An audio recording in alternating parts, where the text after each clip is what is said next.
Welcome everybody back into Nerd Sesh. As always, I'm Carson Bradburn. Alongside me is Logan Camden. And for the first time in 53 years, the New York Knicks are champions of the NBA. And the king of New York, Jalen Brunson, is the hero of their dramatic Game 5 comeback victory. He delivers a 45-point performance, the third most points ever in an NBA Finals closeout game, trailing only Giannis and Bob Pettit, who both had 50, tying Michael Jordan in his final game in Chicago in 1998. It is a historic performance by Brunson, and it is history for the New York Knicks. What do you have to say about what he did tonight to get the Knicks over the finish line?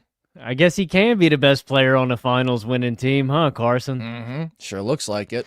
I mean, Jalen Brunson proved all of his value to everybody in this game, man. He gives you 45 points in a game where the rest of his team gives you 49 points.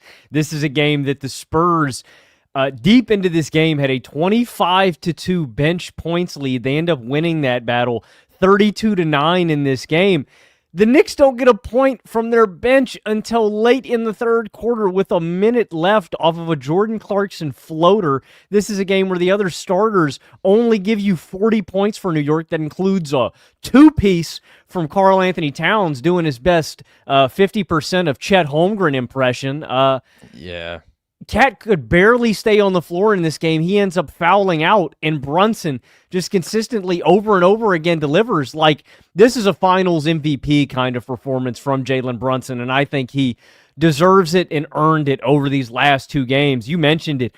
45 points on 14 of 27 from the field, 4 of 7 from deep, and 13 of 15 from the line in this game. The third most points in a finals closeout game, and over games 4 and 5. He gave you 41, 4 and 5 on 63.8% true shooting. And to me, provided the most valuable skill set that the Knicks, that any player had in this series in the clutch moments. That is where this series was won and lost. And Jalen Brunson 100%. was, more often than not, the best player in the game's biggest moments. And that made the difference throughout this series. I want to keep glazing the Knicks because they wholeheartedly deserve it. I just kind of can't believe this series is already done in 5 when every game was so close. You know, the Knicks win this series 4-1. It's an immaculate all-time playoff run from New York. These games were separated by a total of 12 points, Carson, and the Knicks won game 1 by 10. So, I'm so excited for the city of New York. It may not exist tomorrow morning when we awake. Probably not. But it is just baffling to me that these games were all so close, so competitive, and consistently down the stretch. It was the Knicks just out-executing them, and beyond everything else, I mean, you just got to tip your cap to Jalen Brunson, the king of New York, and Finals MVP, and now the best player on a championship-winning basketball team. I'm so happy for Jalen Brunson, man. He's been a Nerd Sesh legend for a long time, and he deserves this, as does the city of New York. It's too much stolen valor, though. You got the Knicks jersey on. Brunson, you did love in Dallas, but also I think it's fair to say that we have been critics of Brunson, very much worried about his defensive issues, and overall just not a believer throughout this year in the Knicks team. You picked them to win this series, but coming into the playoffs, I didn't think they could win the title. You didn't think they could win the title, and they went 16-3 and won the title. So as I've said, I've never been more wrong about a team in my entire life. This was an incredible run. They were the team of destiny, and they just repeatedly got it done in the clutch in this series, and that's Jalen Brunson's superpower. Like, that's why he absolutely deserves Finals MVP. Coming into this game, I thought it was up for grabs. I was actually leaning OG after game 4, but this is why Brunson is the best player on this team and the most valuable player on this team. It's because of his ability in an absolute rock fight of a game to be the one player who is extremely comfortable offensively, who is consistently producing at a high level, who can just take over the game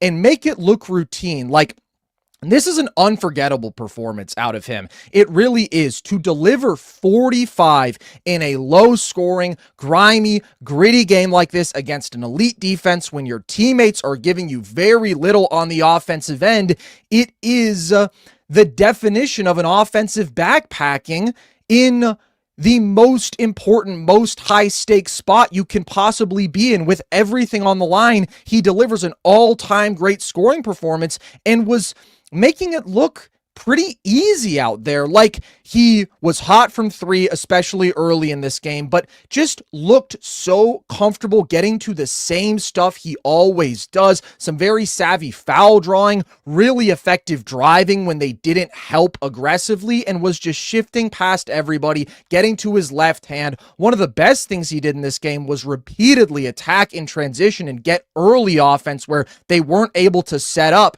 and he was just attacking one-on-one with a head of steam and getting good looks around the basket. And the Spurs really guarded him straight up in this game, even more so than they did in games 3 and 4, where I do think they could have found a better middle ground between doubling him and blitzing him outright like they were in game 2 and really not showing him aggressive gap help, rarely showing him multiple bodies in this game, just pretty much letting him work.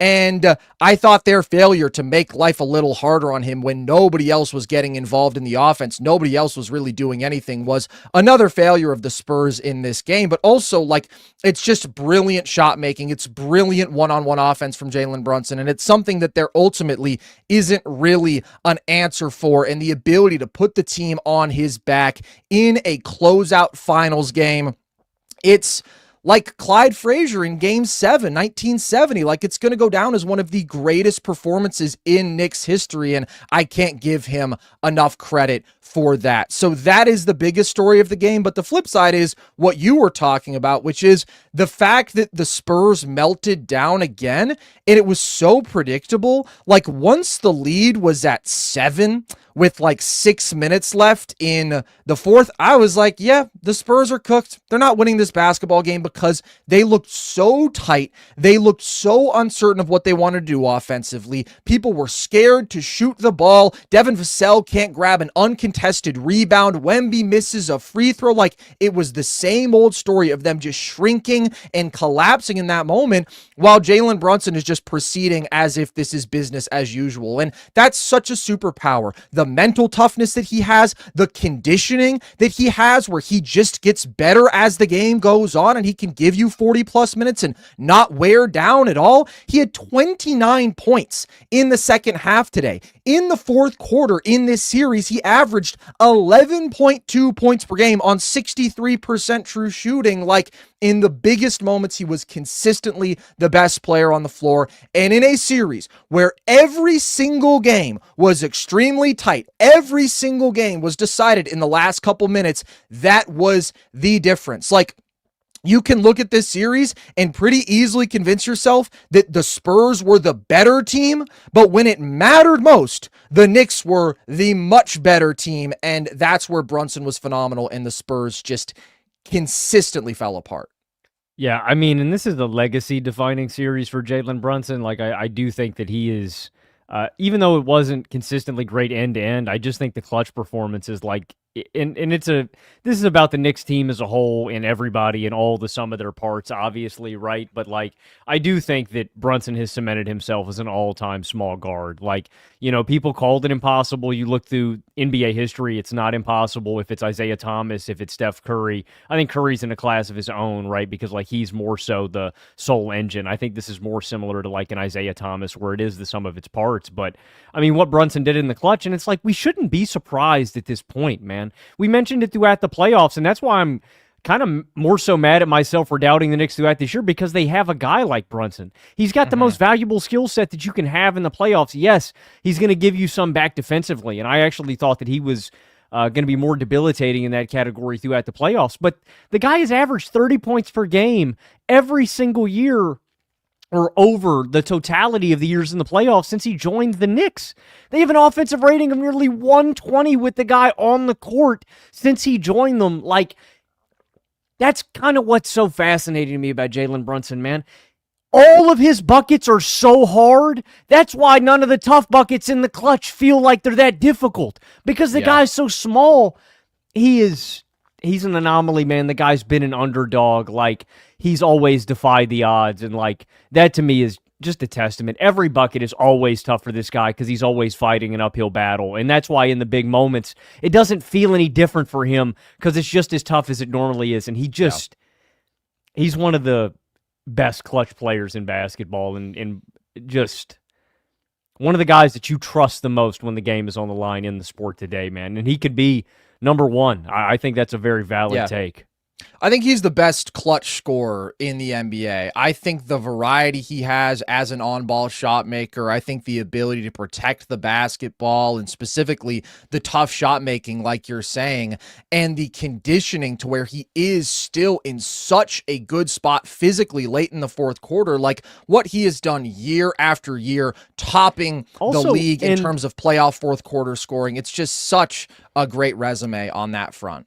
I just wanted to add real quick, you're bringing up the conditioning point. What I also think is really fascinating about Brunson's scoring is how many tough buckets he has to get in late shot clock situations where San Antonio has whittled the clock down to 8 seconds, and the Knicks are doing such a good job of starting with the DHO. And I think in contrast to like what the Spurs offense was doing, where it was no ball movement, no passes, guys trying to break defenders down in isolation, and obviously, it's going to be hard. It's the NBA Finals, and you're trying to get buckets in the fourth quarter. But even when the Knicks are dealing with this insane ball pressure and these great rotations from the San Antonio defense, that was excellent for most of this series and most of this game.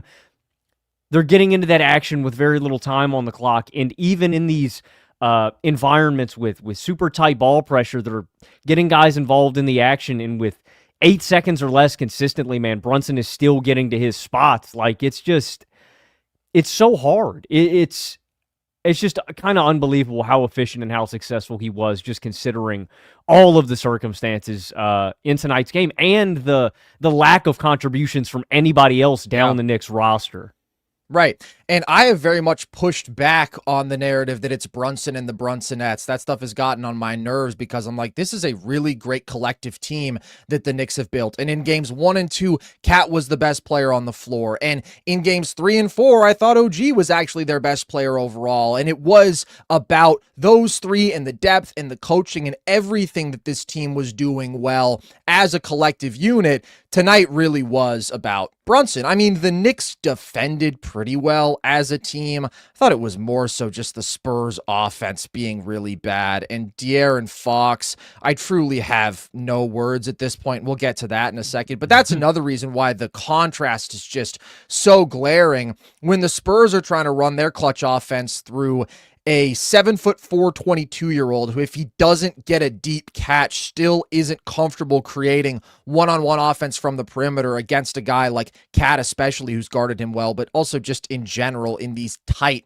big-time clutch playoff moments. And then you have a guy like De'Aaron Fox, who is supposed to be the steadying presence, is supposed to be the big-time shot maker, and is just an absolute disaster. And then Brunson on the other side is walking you down and getting to his spots over and over again. And Harper barely touched the ball down the stretch. Harper barely touched the ball down the stretch, which was absolutely wild. The fact that he only played 31 minutes tonight is absolutely wild. But I will say, he was perfect for most of this game. Yeah, he was. Did miss some shots late, and I thought he did force a couple drives, although I will say that last layup that he misses going at OG, that early push, I actually thought was a good decision to just get some early transition offense when everything in the half court has been such a slog. And also, I thought he got to a good look. I mean, he had that look with the left. He just missed it. He just didn't get enough arc on that layup, and then he misses the clutch free throws. Everybody was missing clutch free throws for the Spurs tonight. It was just that kind of night. But yeah, it's mind-boggling, honestly, the story of De'Aaron Fox in this series, and especially compared to Dylan Harper, who was so damn good so consistently. But this is crazy what we just saw from the Spurs, and there's really no historical precedent for it. I have never seen a series-long choke like that in my life. Game 2, Every game. they lose in mind-blowing fashion. Game 4, they lose in more mind-blowing fashion. I mean, they allow the biggest comeback in NBA Finals history. And again, tonight, once the game is close in the fourth quarter, you're like, it's over. They led every game by double digits after the first quarter, Logan. You know how many times in NBA history a team has won 5 straight first quarters by double digits? Never. It's never happened before this. And they lost the series in 5 games. They were leading going into the fourth in 3 of 5 games, and they were tied in another one. And then even in the one they were trailing, they had the ball and had an opportunity to secure the final possession of regulation, and Wemby threw the ball off of Stephon Castle's back. Like, to look so scared, to so clearly not be built for the moment, especially coming off of what they just did against the Thunder, which was such a big time, like, mature, impressive series win, to just fold like this 5 straight times, it's just a wild thing to watch. Like, you can say, oh, they're young, they're inexperienced, and there's truth to that, but it doesn't excuse melting down in a way that we've never seen before, game after game after game in the NBA Finals. No doubt. I mean, it's completely unparalleled. I don't care how young the roster is. Like, you just don't do this. And that's why, even after they get out to another 16-point lead in the first quarter, it's like, and that's what's so strange about this series, I felt like I was watching the same game, just a different version of it every single night. It was like... Game starts after the Spurs are up double digits after the first quarter. Yeah, and I don't know what they end up at, but I marked this number down because I thought it was fascinating on the broadcast. The fact that the Spurs shot, and again, I don't know what this ends up at, but this was true coming into the fourth quarter of this game. The Spurs shot 57% in the first quarter of games. They shot 41% in the second, 38% in the third, and 34% in the fourth quarter of these games. And that's why, again, they get out to a 16-point lead, and you just know the Knicks will somehow, no matter the deficit in the second quarter, claw back and make it close. And again, a tip of the cap to Jalen Brunson for having an awesome closing act of the second quarter to get it close again. They storm back in the third quarter. And what's so strange is the Spurs consistently brought the defense and really executed early in these games. And I'm like, wow, the Spurs defense is just so disruptive. And these are also back-to-back games where they got cat and foul trouble, which I thought was going to be a big key in this series too, that they can exploit and weaponize to their advantage. But anyway, the biggest theme of the series was they came out, brought the energy, brought the effort, executing the game plan, elite defense. In every second half, that offense just melted down. And that's where I do put a lot of this on the Spurs' offensive process. But I also just put a lot of this on the plate of Mitch Johnson, where some of the things that you mentioned in this game, I don't understand not playing Dylan Harper more. I don't understand not going and just putting the ball in Dylan Harper's hands more. But my bigger issue, again, was the Spurs process. Consistently settling for jump shots early in shot clocks.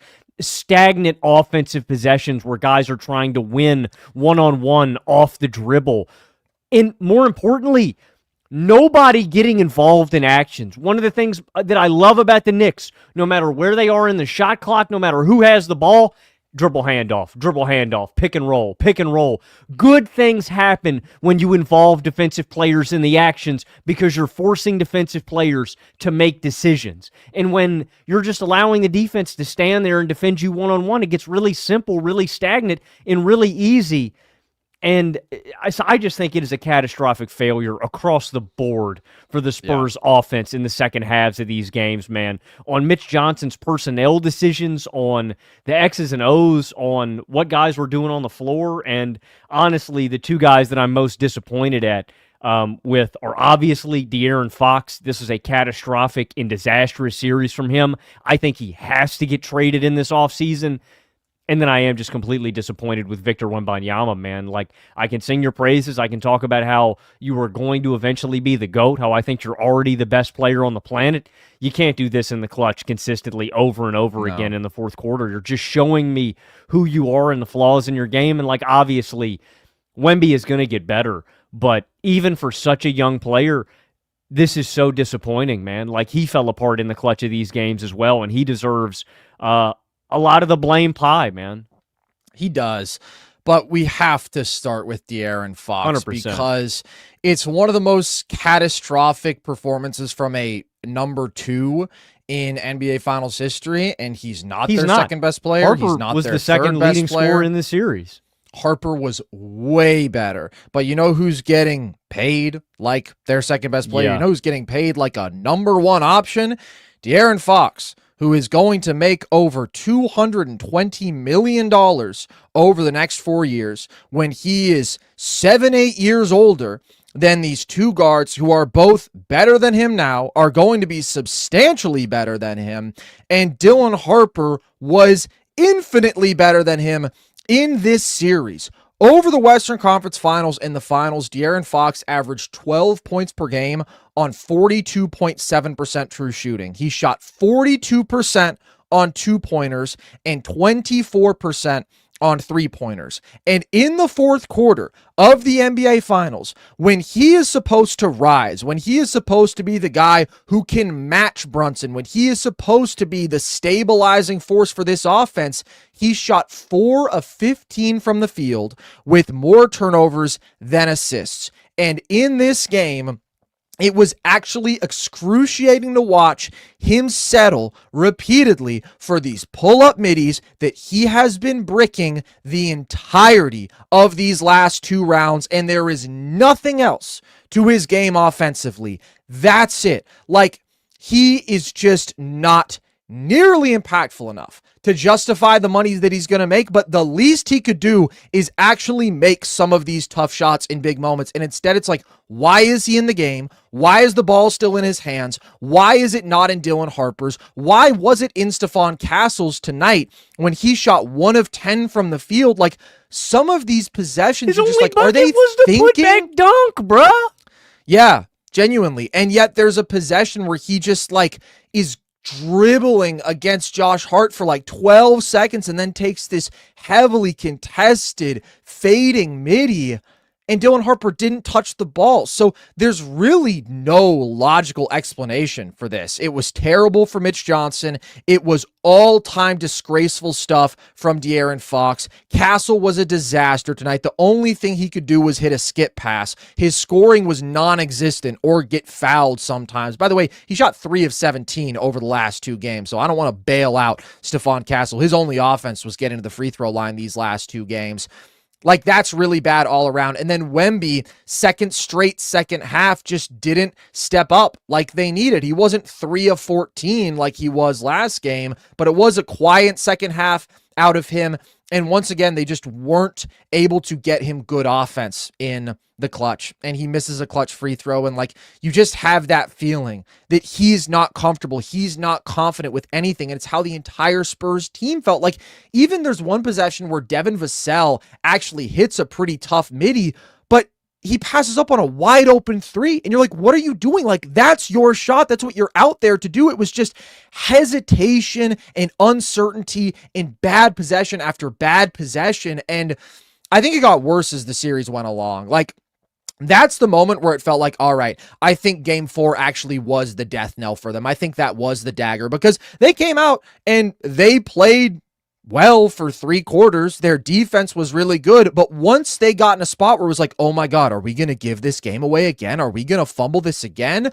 You could see how deep in their own heads they were, and it's just a wild thing to see. It really is, for a team across the board to just be so deep in their own heads like that. It is. And I do put some of this on Wemby, like him not. There are just moments where, like, you are this team's best player. You are 7'4". Like, there are just moments where outside of an alley-oop, I need you to. This is a gut check. Walk to the huddle. Y'all, give me the rock. Let me go to work on the block. Like, I'm going to get on my back. You know what I mean? You're talking about backpacking Jalen Brunson. Like, There are just moments where, as your team's best player, I need you to step up and take over in those moments. And I felt like Wemby did disappear a little bit. Not only, was just not as effective, but just didn't get as many looks and opportunities. Yeah, he took 5 shots in the fourth quarter, and 3 of them were jumpers from outside the paint, and he missed all of those. He did miss that lob at the rim. That's one he's got to make. But, like, throughout these late game situations, he's just settling. It's just jump shots, and that's just not what you want him getting to in the clutch. That was a worry. Wemby's offense in the clutch for this team of ours, and I think the Spurs clutch offense coming into this, and it never really got them in their other matchups, and I think it was because the Spurs defense was able to so convincingly win and dictate on that side, and then they go up against a team like the Knicks that are so good at their difficult shot making and can just keep pace with the Spurs no matter how much their defense is winning and close that gap throughout the game by just executing better offensively. And this is where it comes back to bite them. And I do want to just give some credit to Dylan Harper for this game and what he did in these playoffs. Per 36, he was more efficient and outscored De'Aaron Fox through the totality of these playoffs. So I'm also just done with Fox. I think Harper is just so much better than him. And the shots that he is able to manufacture and get for himself, it's just easier. First of all, tonight, he was actually hitting his catch-and-shoot threes. He hits a couple of big ones in this game. The at-rim finishing that we always talk about was so impressive. He splits a double team early in this game and hits a floater over Karl-Anthony Towns. He's got some really nasty adjustment layups like he always has. But what I was also really impressed with Harper in this game was the other areas on the periphery that he wins and affects the game, and that's where I've been impressed with him throughout this series. If it's tough rebounding, if it's defensive moments, he has an 8-second violation that he forces on Jose Alvarado, and some of the intermediate shot making from the post, like getting down to the right block and hitting jumpers over a guy like Deuce McBride. He's got another really tough one late in this game over Mikal Bridges. Like, he is so well-rounded and just such a phenomenal basketball player. And I'm just disappointed in Mitch Johnson not having the nuts, or I don't know what it is, man. Fuck a hierarchy, bruh. Like, I don't care. You've had now, you mentioned the Western Conference Finals numbers. You've had 2 series now. This is a large sample size of Fox not delivering when you need him to. And literally just games, man. This has been damn near 10 straight games of playoff basketball where Dylan Harper has just been better. I don't want to beat a dead horse, but again, to come back to it, I don't understand how Dylan Harper doesn't play more in this game. I don't know how he doesn't handle the ball and run your offense more in the clutch of these games, and I don't know how you don't reach that conclusion at some point in these finals, man. Like, I'm gobsmacked. I am scratching my head. I get it. He's a rookie. He's way better than any other player that you were turning to, and they mentioned on the broadcast he's the 4th rookie in finals history with consecutive 20 pieces. Nobody's done it since Alvin Adams did it in 76, man. When somebody hasn't done something in 50 years, maybe I'll turn the keys over to my offense late in the game, even though he's super young. Like, I just don't get it, man. It's absolutely mind-boggling considering it was a talking point coming into the series. After game 1, it was the talking point, and it just remained every bit as glaring in every game of the series, essentially. I don't even know what to say about Mitch Johnson. I'm just so disappointed with him on so many levels in this series. But the one guy who does come out of this series looking amazing for the Spurs, looking better than ever, is Dylan Harper, who did average 18, 6.5, and 3 on 57% true shooting. He averaged the 2nd most points per game by a rookie guard in finals history, trailing only Magic Johnson in his famous legendary 1980 series. So I have talked about this throughout the series. Every game, I want to talk afterwards about where Dylan Harper ranks among the best building blocks in the NBA. And after every game, it feels a little bit weird because the Spurs found a way to lose in really dumb fashion that more or less was in spite of his really good performance. But I do think there's an argument that Dylan Harper is the best building block in the NBA under 25, not named Victor Wembanyama. He has to be in the top 5 under 25 with Wemby, Flag, Cade, and Ant. I do think there's an interesting conversation to be had about him versus Flag. I just couldn't put him above Coop. I'm comfortable putting Harper above any of those guys. He's a better player than Cooper Flagg right now. He's a better player than Cooper Flagg. Yeah, I think he's. Yeah, I just think the totality of impact that Coop is going to have, and like Harper could maybe take it like temporarily, but I just do think in the long term, if we're going really long term, I'm definitely still taking Coop. But I've been on Dylan Harper. I mean, he was on my top 25 to build around list. Like I think, and I'd take him over Cade. I think the scoring difference to me is really it's a real difference maker to me. Like I've just never seen someone so easily find angles and find opportunities and hunt their shots in the lane like Dylan Harper can. He just looks so much more comfortable putting the ball in the basket, and he's still so much younger. You know, there's still so much more room to grow.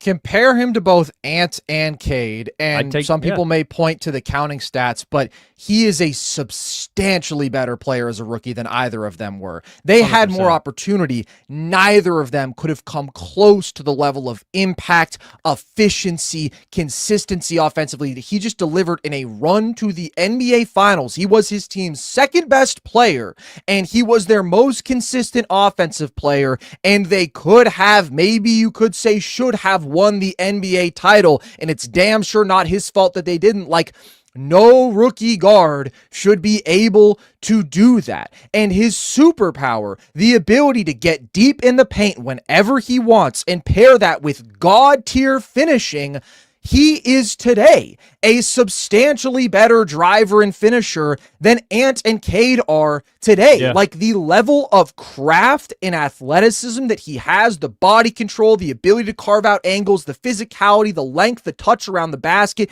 the ambidexterity, like he is one of the most gifted finishing talents in NBA history. And then the counter is the mid-range step back, which he was just raining tonight, which is why it's even more mind-boggling to be like, okay, we need to go through Fox, because the one advantage you would think Fox has is the over-the-top shot making. Well, he's been a brick from mid-range all series. Dylan Harper is actually comfortably getting to that stuff. He's going into the body, creating separation, making those shots. The jump shooting overall from deep was encouraging this season, especially with what he did down the stretch of the regular season. Shot it better than I would have expected in the playoffs. And the defense is brilliant.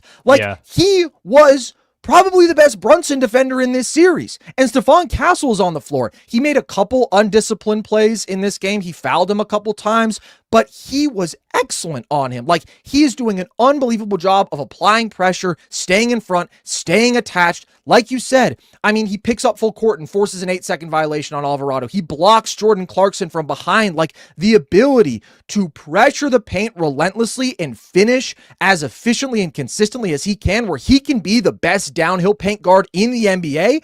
And then he also protects the ball extremely well. And he's already a super solid jump shooter. And he's a plus passer. And he's like a legit plus defender, already on the short list of best downhill guards. Absolutely. Yeah. Absolutely. Like, there's Shea, but in some ways, like, Harper's ability to get all the way to the rim and finish in traffic might be even better than Shea. And he has almost every... What's crazy to me, too, is he has almost every counter that he needs in his bag, too, right? If it's in-air adjustments, if it's the floater, if it's going under the rim and going for a reverse, if it's a scoop layup, like, he just has every move in his bag. Dude, the reverse tonight was unbelievable, where his ability... His feet playing off two is like ridiculous. That's why I'm saying he literally checks every box as a driver. The ball handling is also filthy for being like 6'4", 6'5". It is. What I love too is he doesn't need a ton of separation on that reverse layup that he hits on Shamet where he drives under the basket. I mean, he literally created like a few inches of separation, and that's all he needs. Like, if he takes that bump and eats that contact, I mean, that's all he needs to turn the corner on guys. He's unfathomable, bro. I cannot believe Dylan Harper is so good already. I mean, we knew that that was the selling point. Harper's going to be one of the most pro-ready rookies that we've seen, maybe one of the most pro-ready rookie guards that we've seen. And even with that, thought coming into this year, he has exceeded all and every expectation. Yeah, genuinely. He made the most shots in the restricted area in this postseason that any point guard, period, has since Russ in 2014, and he did it on 13% better shooting at the rim. Like, he is doing stuff in terms of rim finishing volume and efficiency that we have not seen in over a decade as a rookie. So I know that we've glazed him the entirety of this postseason. I do just want to get off a little bit more glaze right now because I think it's a legitimate conversation. Like, his superpower is so insane. It is so reliable, and he's such a complete talent. Like, I'd have to think about if I actually want to take him over any of those other guys. But again, it's always scary to say, oh, I would take anybody over Cade or Ant because those guys are just top 10 players, and we know that. But when you think about the trajectory and you think about where he's at compared to where they were at when they were the same age, like, he's better. He's considerably better. And the ceiling is unbelievable. Yeah, and you always check me on this, but I do just want to reiterate that, like, I don't know, I always talk about how Ant could be, you know, one of the best rim pressuring guards, but, like, he doesn't realize it. You know, like, he's got all the traits. Cade, the finishing and getting all the way downhill is still an issue for him. And that's what I want to just, like, fully hammer home about Dylan Harper. He has the athletic and he has all the athleticism, right? He's got the burst, the strength, and all of that to get to the rim along with the change in pace. But he actually gets all the way down to the hill more often, you know, I'd say, than both of those guys. And we can talk about spacing and how that, like, you know, makes everything work too. I think that's a little bit of it. But I think he's better at weaponizing those traits and getting downhill. And I just think I legitimately just think he's a better finisher. Maybe him and Ant. Way better finisher. No, he's him and Ant. Way better finisher. But I've seen Ant smoke. I feel like exactly. You know, Ant's touch on layups where isn't good. Harper makes the most difficult layup you've ever taken look easy. Like, he is a way better driver and finisher than Ant. I get that people have the idea of Ant's explosive athleticism in their mind, but, like, all of the micro traits that make Dylan Harper so special, he possesses at a totally different level than Ant. He's a different level ball handler. He's much shiftier. They both have great body control, but the footwork that Dylan Harper possesses in the paint is ridiculous. It's really the craft and the touch that sets him apart. Like, the ability to find space in traffic, the ability to play off two and find an angle, and again, just the fundamental difference in touch and even the creativity around the basket. Like, he's just on another level in that way. So I think you can have a conversation about him versus anybody not named Victor Wembanyama. That being said, I think that's enough Harper glaze for now. Let's get back to the New York Knicks, Logan, because what a moment this is if we just zoom out and think about where we were at with this team coming into the year, where it felt like they went all in on a core that wasn't going to be good enough to win a title. I was worried about them paying $60 million to Karl-Anthony Towns, and I did not like, in hindsight, them shelling out 5 first-round picks for Mikal Bridges. Like, all of these concerns that we had, for them to turn around and not just win the title, but do so in such impressive and pretty dominant fashion. Like, this series wasn't dominant because it was so close wire to wire, but they still won in 5. They rip off the second longest win streak in playoff history. Like, they left no doubt, man. They're a wildly impressive team. They're one of the best playoff offenses we've seen this century. They reached a level defensively that I could not have seen coming.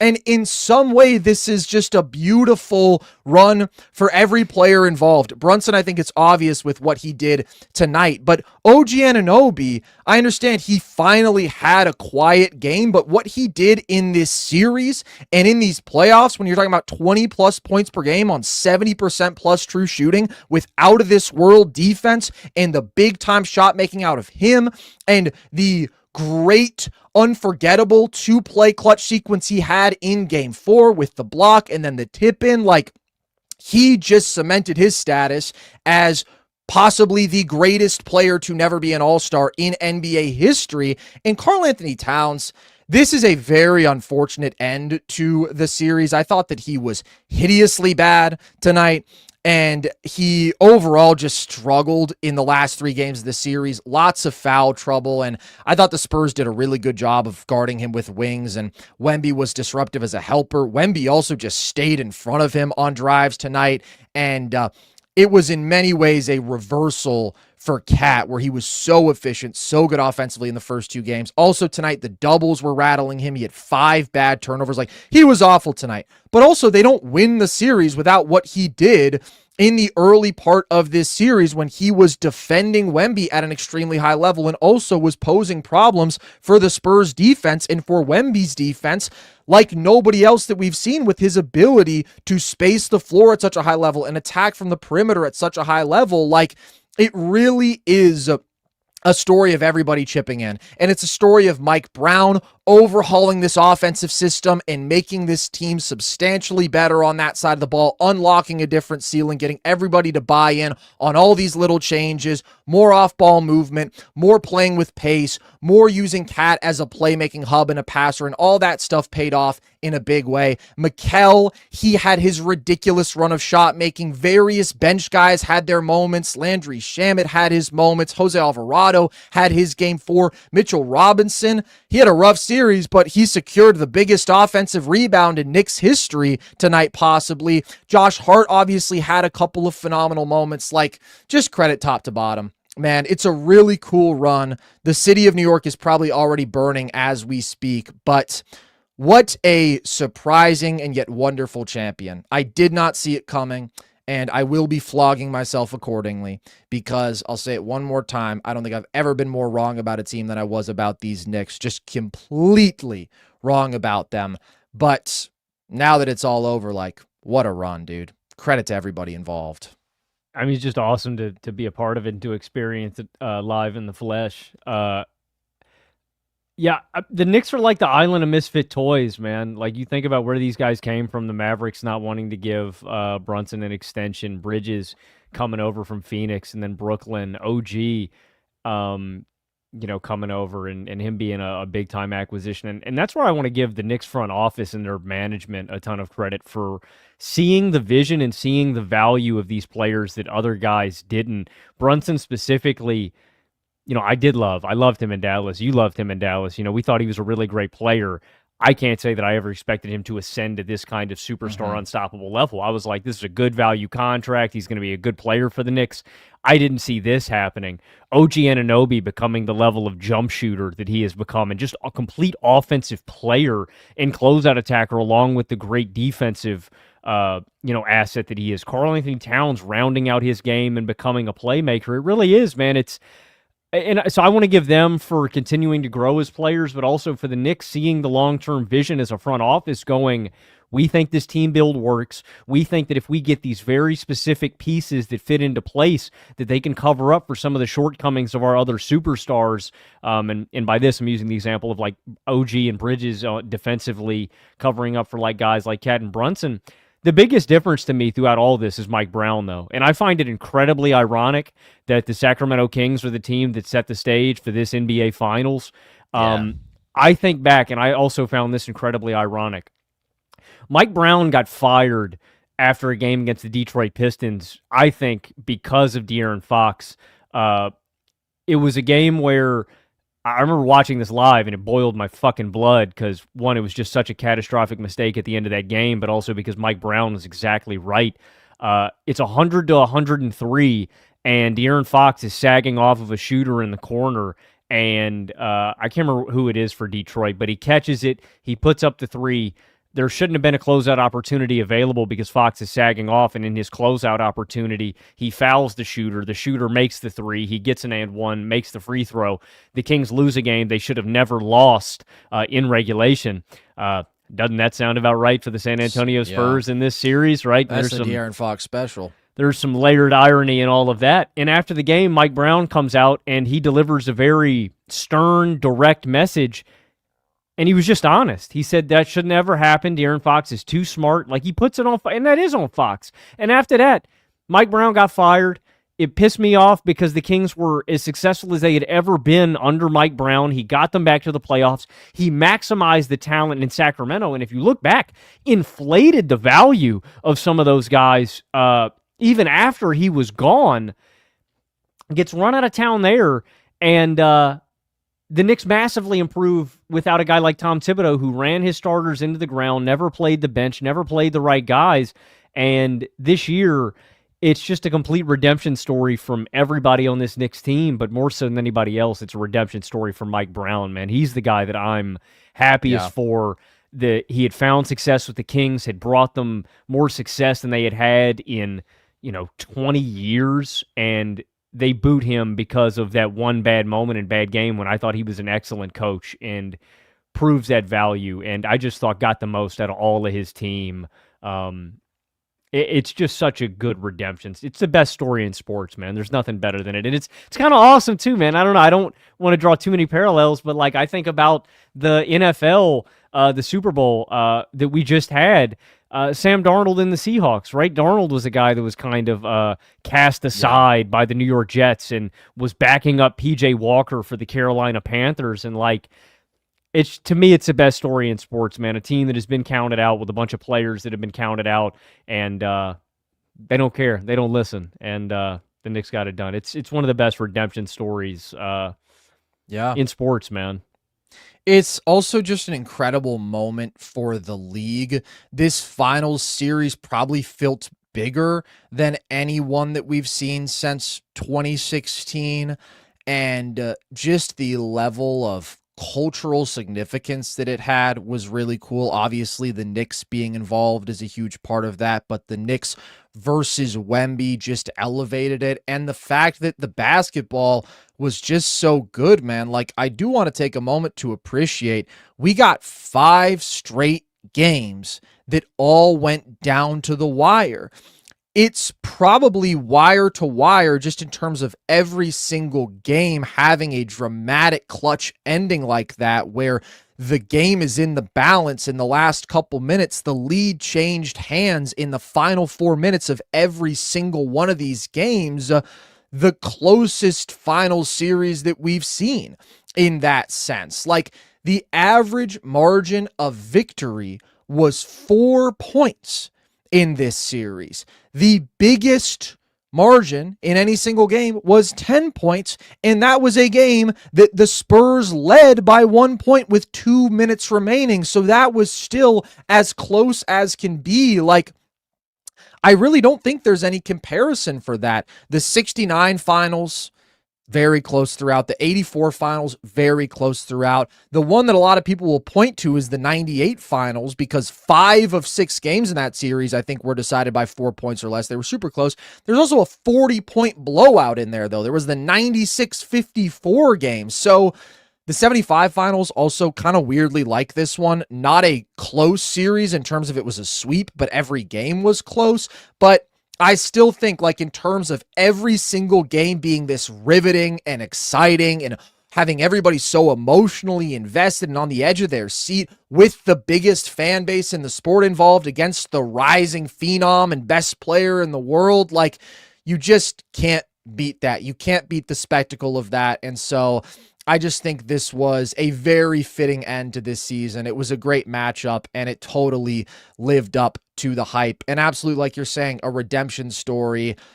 Pretty much a Cinderella run, dude. Like, they didn't feel like a Cinderella by the end of it because they just kept taking care of business. But I don't think many people saw this coming from this Knicks team going into the playoffs. I was talking to my buddy Ethan, who's a diehard Knicks fan, the other day, and he's like, I was ready to quit on this team after game 3 against the Hawks. Like, it's easy to forget the expectations coming into the playoffs, where they were at even in that first round series, and how quickly they turned it all around and just became this buzzsaw. So very, very cool to see. Should we talk a little more about Wemby, though, Logan? Because I do think, as much as we can heap all this blame on De'Aaron Fox, this was an underwhelming series from Victor Wembanyama. So how do you look at him after this series? How will you view the 2026 finals for Wemby? A learning experience and a missed opportunity. I still think Wemby's the best player on the planet. I don't feel differently about that. And I know some people may, I don't know if we're going to hear like Jalen Brunson, or we're going to go back to Shea or Jokic. We're not going to hear Jalen Brunson, but we will definitely hear Shea and Jokic arguments. I mean, I think it's open for conversation. I think you can take your pick. I think there's so many great basketball players that provide different skill sets, but I do think Wemby's is the most valuable. Like, I mean, literally I don't think the Knicks had a point in the paint until, like, I don't know, deep in the second quarter. I'm guessing. I legitimately don't know when the Knicks finally got their first points in the paint. It is insane they won this game. They had 5 field goals made against 9 turnovers midway through the second quarter. Yeah, and they won the game. It is crazy. It doesn't make sense. I mean, Wemby became the first player in NBA Finals history. I think he had the most blocks in a first half in an NBA Finals game or in any half. He had 5. Like, he's unbelievable in what he does defensively, in my opinion. And his offensive floor make him the best player on the planet. But I just do think you see the next steps for him offensively, and that's finding easy offense throughout different matchups. When a team has guys that can physically match him and play him physically, and I thought got worn down and was tired late in these games and physically was worn down from just the physicality that Mitchell Robinson and Karl-Anthony Towns were playing with. And so I think that's a part of the next step for Wemby and building out his offensive game and repertoire. Like, that should be his whole focus. And I think he's a good jump shooter now. I think he should continue to try to grow in that area, but more so, I think it's going on the low block and trying to get easy offense for yourself. Because I think a lot of people look at Wemby and they say, this is a 7'4" guy, and he's got the best handle for a guy that we've ever seen at that size. You know, when Wemby was coming out and people were like, oh, man, he's like a 7'4" KD. And, like, you understand what they're saying, but it's like the best offense always for a guy who's 7'4" is never going to be from him initiating by himself in isolation on the perimeter. It's just going to be harder. Like, guys can get up in his dribble and get up in his body and keep him from getting space. That's where I want him. He's so long. When we've seen him focus on that, like, just build out your offensive game closer to the rim. Continue to build strength to your frame. Continue to get better conditioning-wise, getting better at dealing with physicality, but really adding a reliable offensive bag that he can go to consistently late in games throughout different matchups where he can get his. And off of that, what we are going to see, the next domino that falls after Wemby adds that to his bag, the next thing that's going to happen is teams are going to have to start sending more doubles. I mean, they already send doubles to him on the low block, right? They send a ton of attention anytime he's near the rim, which is going to make him a better playmaker, and that's going to add more and more layers and dimensions to his game. I'm disappointed. I think more than anything, this is a learning experience for him, a humbling experience for the young Frenchman, but he's got a lot more. He's got a ton of more room to grow, and I think it's just going to make him more of a beast, man. I think this Wemby is just going to add this as fuel to the fire and go get in the lab again this summer. But yeah, that's where I think it starts growing out that offensive game, and but yeah, I mean, it's disappointing. And the thing that I think got lost more so than anything else, the biggest disappointment, the free throws, man. Like, I think that's a big moment that kind of just got swept under the rug because De'Aaron Fox had a more catastrophically stupid moment that kind of covered up for him. So it's disappointing, but like I said, I think more than anything else, it's a learning experience. Yeah, Wemby was still the best player overall in this series. He was the most impactful player overall, but he made some absolutely brutal mental errors. The 2 missed free throws in game 4, and of course, just the back-breaking turnover in game 2. And those are a couple of things that you can't do when you have the expectations that we have for Wemby. And even if you're 22 years old, like, when you are the best player in the world, you better deliver in the big moments like the best player in the world. And you better have the maturity and the poise of the best player in the world. And I think that's where you hit the nail on the head. This is a missed opportunity, and it is a learning experience for the entire Spurs team. At the same time, there's not a more brutal spot to have a learning experience than when you feel like, man, we should have been up 3-2 in this series. Like, realistically, if not for just some of the worst clutch performance you've ever seen, if not for some of these brutal mental errors, if not for the worst choking we've ever seen in a finals series, like, knowing that you were every bit as good as a team and you got put away in 5 games, I think that is something they have to learn from. They have to find a way to channel positively, and they say all the right things. They project confidence all the time. I think that's good. At the same time, actions speak louder than words, Logan, and they can say, oh, we think we're going to come back. We believe in ourselves. It sure didn't feel like it late in these games. And it's never like they came out and they folded. They started every single game very strong, but once the pressure elevated, nobody got better for the San Antonio Spurs, and that includes Wemby. So That's a criticism of him in this series. In terms of just the skill improvements, I agree with you. I think Wemby reaches his ceiling when he builds out the elite post game, which he just didn't have in his arsenal this season. The vertical spacing, the ability to catch and finish at the basket was absolutely incredible. It's a one-of-a-kind ability in NBA history. It's the biggest reason he got to the line as much as he did in this series. Like, the floor that he does have offensively predicated off of that, and the swarm that he draws off the roll and what that opens up for his teammates, like, that's a phenomenal foundation for any offensive game. Also, really good on the offensive glass in these playoffs, better than we've ever seen him on the offensive glass.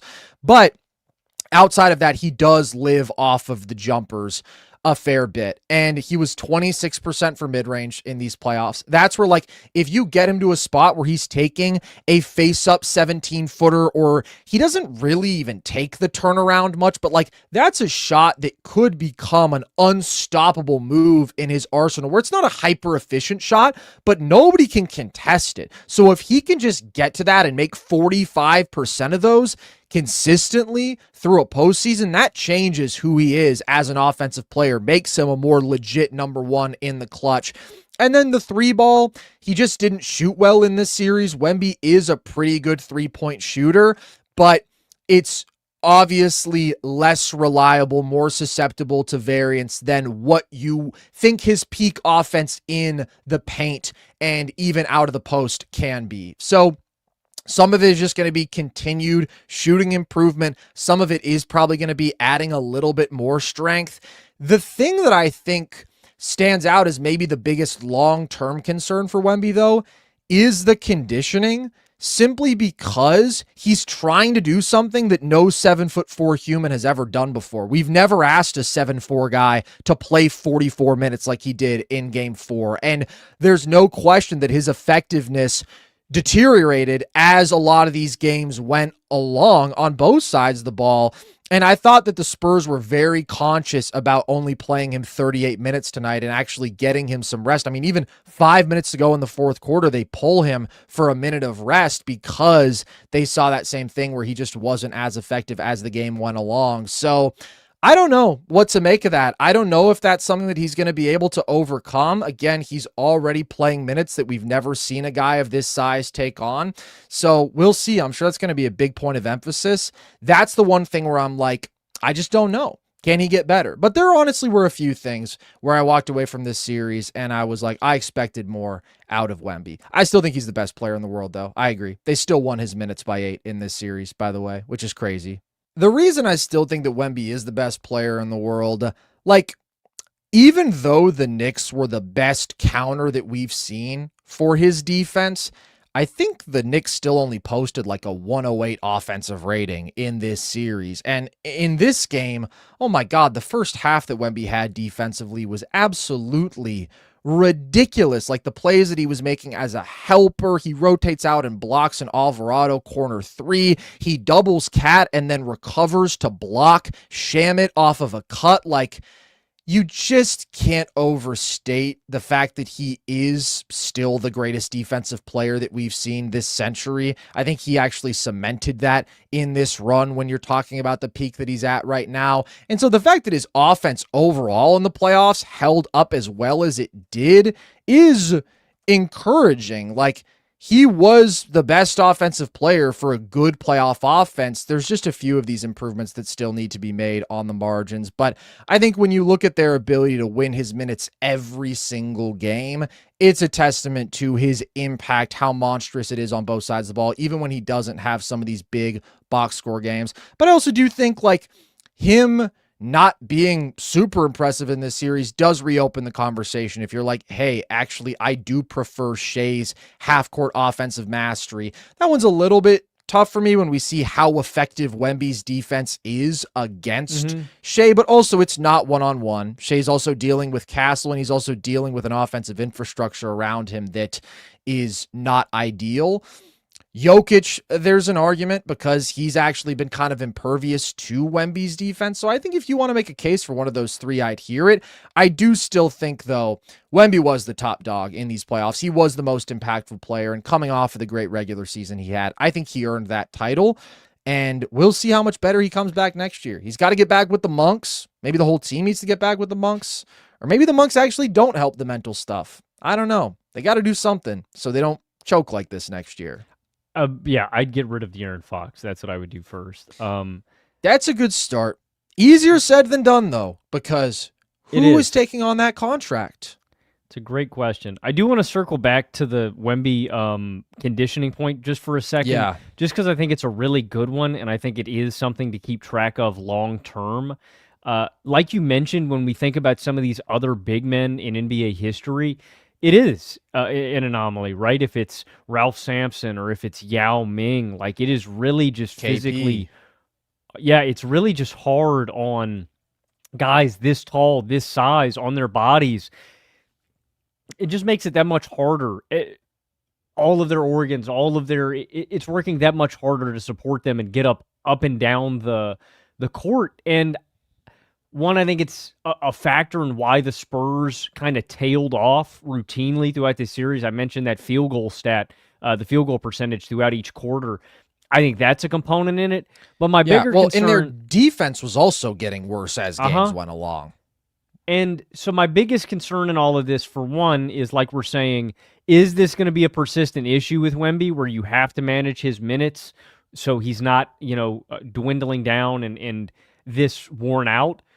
The other concern is, are teams just going to continue implementing this when they play the San Antonio Spurs because it's the best recipe for a few reasons? One, when you're pushing the pace against San Antonio, it doesn't allow them to set up their defense. And so that's a much better avenue for you getting easy offense because you're attacking them in transition. You could say that by and large for a lot of basketball matchups. It's very important against San Antonio. But again, like the Knicks did, it makes Wemby just cover a bunch more ground and just tire himself out throughout games and throughout series. And I wonder if that's going to be a thing that adds up, and it's something that other teams employ head-to-head in matchups against San Antonio. And I think along with that is just the physicality that we saw him deal with, right? Just the consistent bumps and people trying to make it tough for him to get to his spots. Like, I think his frame for being 7'4", like he's already added a substantial amount of strength, and I think he could add some more.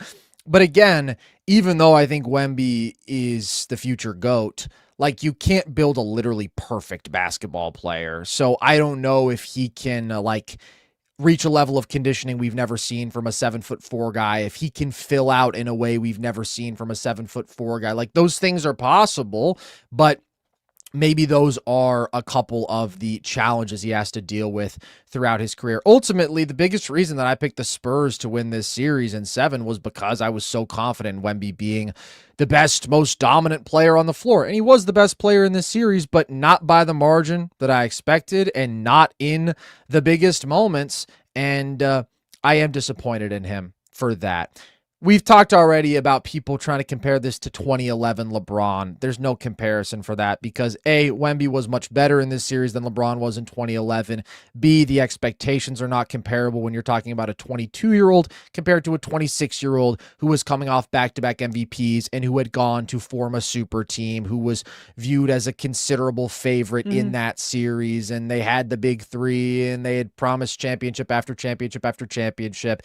And again, what Wemby did in this series just was not that bad, but nevertheless, it is disappointing, especially because of the clutch stuff and just some of the lowlights that you're going to look back at. And it's like, again, this has to be a learning experience. You have to learn from this. You have to get better from this because that's the only silver lining. The only silver lining is we all look back and we say, oh, that was the moment where they had to learn the hard knocks of life. Well, that was their 89 versus the Pistons. That was whatever, LeBron losing his first 2 finals, and they got better from there. That's what Wemby has to get out of this.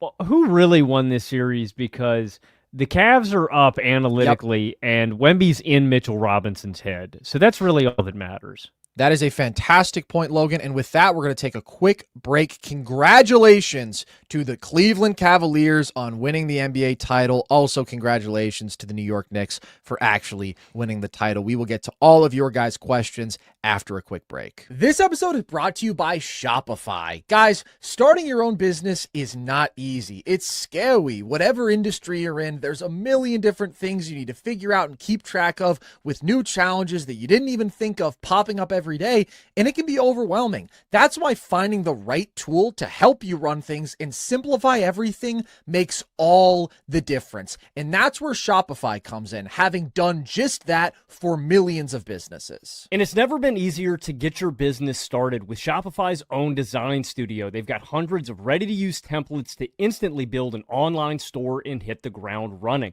Shopify also specifically helps accelerate efficiency. They're packed with helpful tools that write product descriptions, build page headlines, and can even enhance your product photography. Shopify is the equivalent to a perfect modern-day versatile wing for your business because they can do everything. Perform all your important tasks in one place, from inventory to payments to analytics and more. No need to save multiple websites or to try to figure out what platform is the best for you. Everything all in one place, making your life easier and your business operations smoother. It's time to turn those what ifs into with Shopify today. Sign up for your $1 per month trial today at shopify.com/nerdsesh. Go to shopify.com/nerdsesh. That's shopify.com/nerdsesh. This episode is brought to you by NordVPN. As we all know, there's a bunch of freaks on the prowl on the internet trying to scam you and steal your data. It sucks, but that's the way it is. Luckily, NordVPN is here to protect you from that. Like a defensive player of the year, they are shutting down scams, phishing, malware, and intrusive online tracking. Because NordVPN is an all-in-one digital security app. It protects you from everyday online threats, has antivirus tech, and immediately alerts you if your data has been leaked anywhere, so you can get ahead of attacks and protect yourself. It's available on all major platforms, and you can use the same login to protect up to 10 devices. So, with one solution, you can block ads and pop-ups, stream content from home while you're away in other countries, and ultimately have a much safer, better browsing experience. So it's a no-brainer. Upgrade your online protection all at once with NordVPN, and you can get an exclusive NordVPN deal and 4 months extra here at nordvpn.com/nerdsesh. It's also risk-free with NordVPN's 30-day money-back guarantee. That's at nordvpn.com/nerdsesh. Let's get to these super chats. Brett says, the Spurs just looked like a different team. Knicks scored, not surprised, but also defended Spurs. Why did they keep losing gas? Wow, what a win. Yeah, I mean, just to that point, the Spurs lost this series because of their offense. They post a 106 offensive rating, and in the fourth quarter, it was pretty much disastrous. De'Aaron Fox, what can you even say? I kind of can't believe this stat. The Knicks became the first team since 1971 to win the NBA Finals after trailing by 10 or more points in every game of the series. Wow, that is a great like stat. A historical choke job. I can believe it though. I can. Yeah, actually, that's a good point. I can. That actually sounds like the perfect stat for what we just watched. Thomas McMahon says, "Is De'Aaron Fox now the worst contract in basketball?" Yeah. I think so. Over Paul George. The fact that it's just starting right now, yeah, Paul George is going to be over first. And the Sixers just don't have the same urgency. Damn! 2029! $223 million starts next year, brother. And the Sixers can live with PG's contract because the Sixers aren't going to win the NBA title anytime soon regardless. The Spurs very much are in those conversations. I mean, and they have the luxury of Castle and Harper on rookie contracts for now, but not forever. Oh my God, 2030 it runs through. He's going to get paid $61 million that year. I mean, yeah, dude, there's not really anybody in the... I don't know who's even next. And think about the fact that he's going to be, what, like Jamal Murray, 33 years old at that time? Yeah, and he's already he's lost a lot athletically, I think, in terms of what he's capable of. Absolutely, bro. he just lives off of tough pull-ups, and he's not a particularly good pull-up jump shooter. In fact, in the last 2 rounds of the playoffs, he was quite awful as a pull-up jump shooter. I thought some of the best offense they got was just fucking putting him in the corner and having Castle just hit him with some skips. And even then, he wasn't a good catch and shoot guy from deep. But I don't know, at least he was getting open shots compared to the bullshit he was doing off the dribble. I think it's the worst contract in basketball, and I think it's the most consequentially awful contract for sure. And man, if the Spurs knew they were getting Dylan Harper in the draft, if they knew they were going to get lucky in the lottery, I don't think they ever make that trade to begin with. And boy, oh boy, I wish they could take it back now. Because I don't know how you move him. I don't. You got to attach assets, but like you said, man, I don't know what team. That's going to be a funky fit, whoever they find. I will say, we've talked about the possibility of the expansion draft being an avenue for teams to offload talented players on really bad contracts. If we have an expansion draft in 2 years, is there a chance that the Spurs just hold on to him until then because they're like, all right, we still have Castle and Harper on rookie contracts, and then they just I don't think you can. I agree, but if you're having to attach assets, no. But hear me out. I mean, one, nobody you don't would take need him in the Fox. expansion draft. You certainly don't need Fox, no, I just want to set the table. Like, I just think that you're wasting. There's a roster imbalance right now. This team needs help in the front court. They need other assets, other pieces, and other positions. Guard is figured out with Harper and Castle. And I think the most debilitating aspect of it is just the fact that you can't allocate that money anywhere else. That's why I say it's just important that they get off of it. Not even necessarily they get a player back on a similar contract. I literally just think having the flexibility to spend that money elsewhere will pay more dividends, whereas if you keep him, like you're saying hypothetically, where I get what you're saying, you're not having to attach assets to get rid of him, that's the benefit of waiting. I also just think you're wasting time of a team that could potentially go and win a championship that if De'Aaron Fox is on, really limits you from going out there and actually winning the title. Well, I guess my concern is just, what if the option is trade De'Aaron Fox for nothing of any value? What if that's the only trade that's on the table? But I'm saying, what if you end up having to take on like mid-ass players on mid-sized contracts and you can't actually even like maneuver into a much better situation? I mean, I'm team trade Fox for sure. My concern is, like, the best case scenario that I've pitched is, what if they can pull off that trade for like Julius Randle and Dante DiVincenzo and they add a pick or two to sweeten the deal? And I'm still like, why would Minnesota do that? Why would Minnesota take on that contract? Wouldn't they just rather have the flexibility of Randle on a smaller, shorter deal? And the answer is almost certainly yes, because the problem when there's a major negative asset in the NBA is everybody kind of knows they're a major negative asset. Nobody's really inclined to be like, oh, let me take that on for you and just help you out, buddy. And anybody who would be is probably going to be like a shitty team. Like, I talked about the possibility of an MPJ trade, but it's like, why would the Nets do that? Yeah. I don't know. I want them to get a cool power forward. Yeah, but MPJ fits. I do like that trade, but it doesn't really seem feasible for the Nets. Yeah, I don't know what is feasible with Fox. We'll see, but that's definitely going to be their top priority this offseason. I hope, but maybe not, dude. Maybe they're delusional. Mitch Johnson seems kind of delusional about De'Aaron Fox just based on the behavior we saw in this series. Bruh. I know. Fox has shown you. I mean, here's just a reality. Like, I know that we're on the same page about this, but like, Fox has shown you who he is in the clutch repeatedly. Like, the decision, I don't know what that guy's deal is. Like, that is a the mistake he made.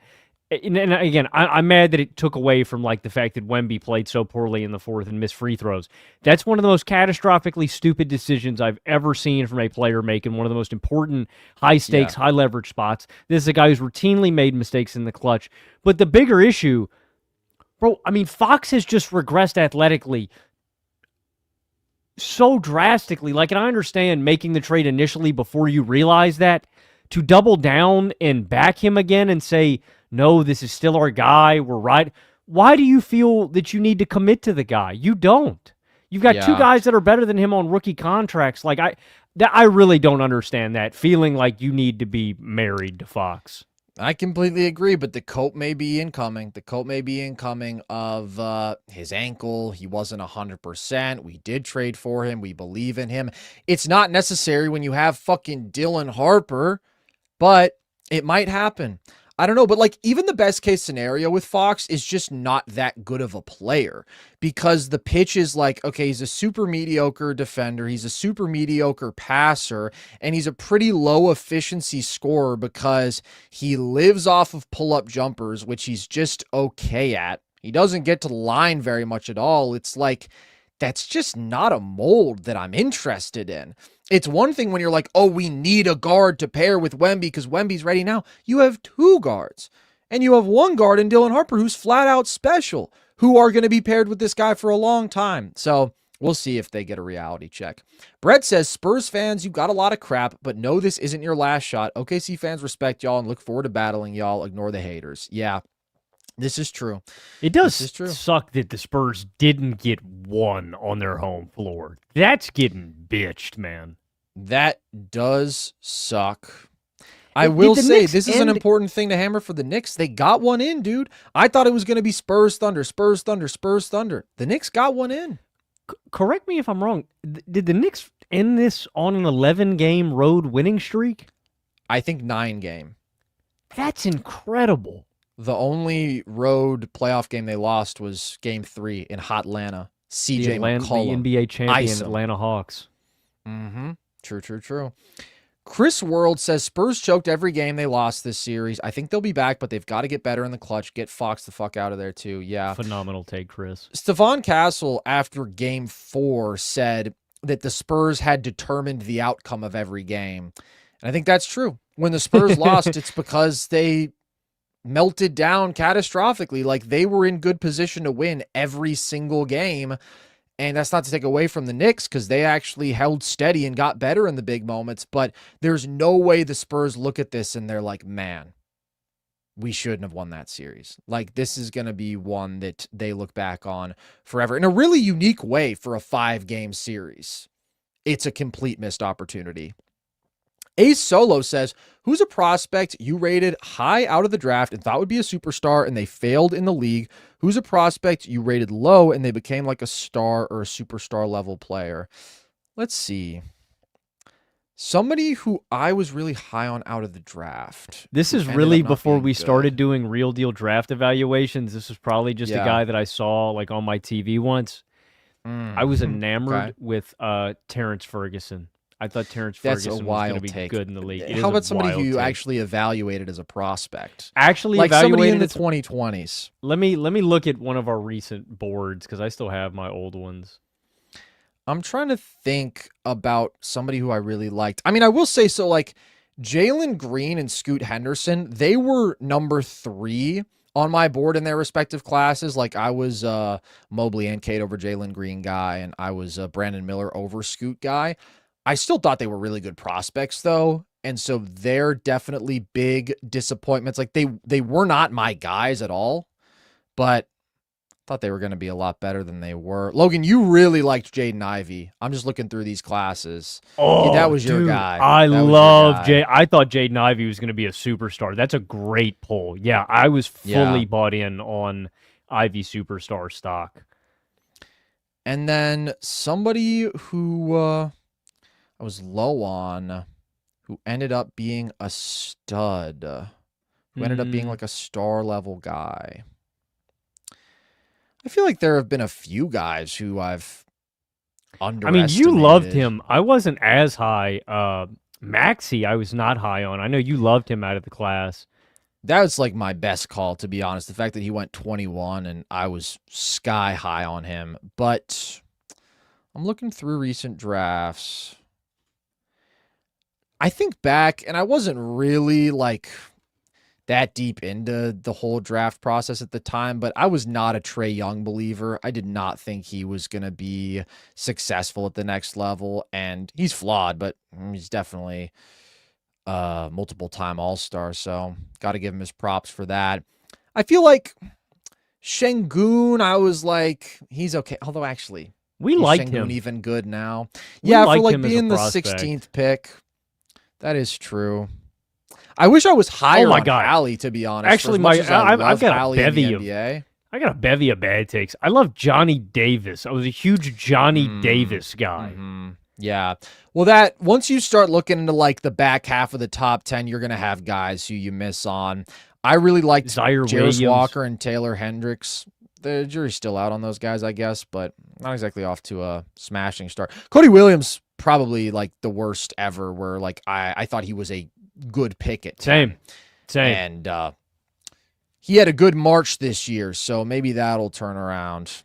You're always gonna miss, man. The draft is in a lot of ways a crapshoot. It's hard to predict all the variables. Oh, Jalen that Johnson end up was mattering. probably one of my better calls, though. I did like Jalen Johnson a lot. Yeah, it's interesting. Sometimes guys just bust and you just didn't see it coming. And that's true. Well said, man. That's happened a lot to me. We can officially say that the Atlanta Hawks are the second best team in the NBA. Thanks for the work you both put in this season. Love you, goats. Thank you very much, Teddy. You have the same name as my dog, which means you're goated. And yeah, thank you for being shout out here, to the Teddy. Hawks. And Chaser Eric says, analytically, the Spurs were the best, the first team to ever sweep a team 5-0 in a series. Best in the world debate is going to be really interesting this summer. It's wild, but I might lean Jokic again. Lastly, thanks for another great season, guys. Thank you very much. Best in the world conversation is going to be interesting. And Kenny Atkinson does have the Spurs currently up 5-0 this series. But as we know, they play best of 13, so there's a lot of time left. Hugo Stiglitz says, that Dylan Harper 20 minutes, 8 for 12 tweet from Carson had me dead. You guys rock. Best sports pod out there. Thanks for the great coverage, goats. Hype for NFL. Thank you very much. Thank you, Hugo. I'm hyped too. I mean, that was a wild moment when I think Fox and Castle were combined 2 of 16. Harper was 8 of 12, taking over the game, and Mitch pulled him. He ended up only pulling him for like a minute or something, but I couldn't believe it. I just am so disappointed by Mitch Johnson. Why does he not understand what he has in Dylan Harper? Sad. A Solo says, Wemby officially has been knocked out of the GOAT discussion. Losing in the finals is worse than losing in the first round. Ask LeBron. That's true. That's why it's Jordan forever, and that's why it's actually Bill Russell forever. True that. Hugo says, also, Giancarlo and John Turturro deserve a ring. Shout out John Turturro. Shout out all the real Knicks fans, man. John Turturro is the guy from Succession, the old fella. Have you watched? Sorry, not Succession. Oh, the old guy I don't know from this Severance. guy from. I mean, I've seen this. He's in every movie. He's in the Big Lebowski, man. He is in the Big Lebowski. He's the sick bowler. He's like the perverted bowler. Yeah, he's a legend. Stone Rider says, not very fueling of a hate watch. As a lifelong Wemby hater, I don't like the French. The Spurs just felt lifeless. Castle's no counters, no bag. Fox is just outright awful, untradeable asset. And I don't want to beat this like a dead horse too, but I just think the vibes, man. I literally think mentally they had those other 2 games stolen early in this series, and I think it snatched their heart and soul. I think they were, like you said earlier in this episode, I think they were mentally defeated going into the fourth quarter. I think that we've seen this story so many times before. They were just like, well, here we go. Yeah. We're just going to deflate and crumble again. Like, I just think that they had lost all their confidence. I can't even imagine what it would have been like to be on that floor.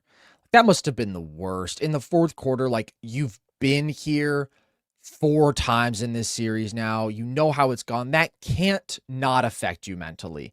And it very much did affect them mentally. But yeah, lifeless is the word.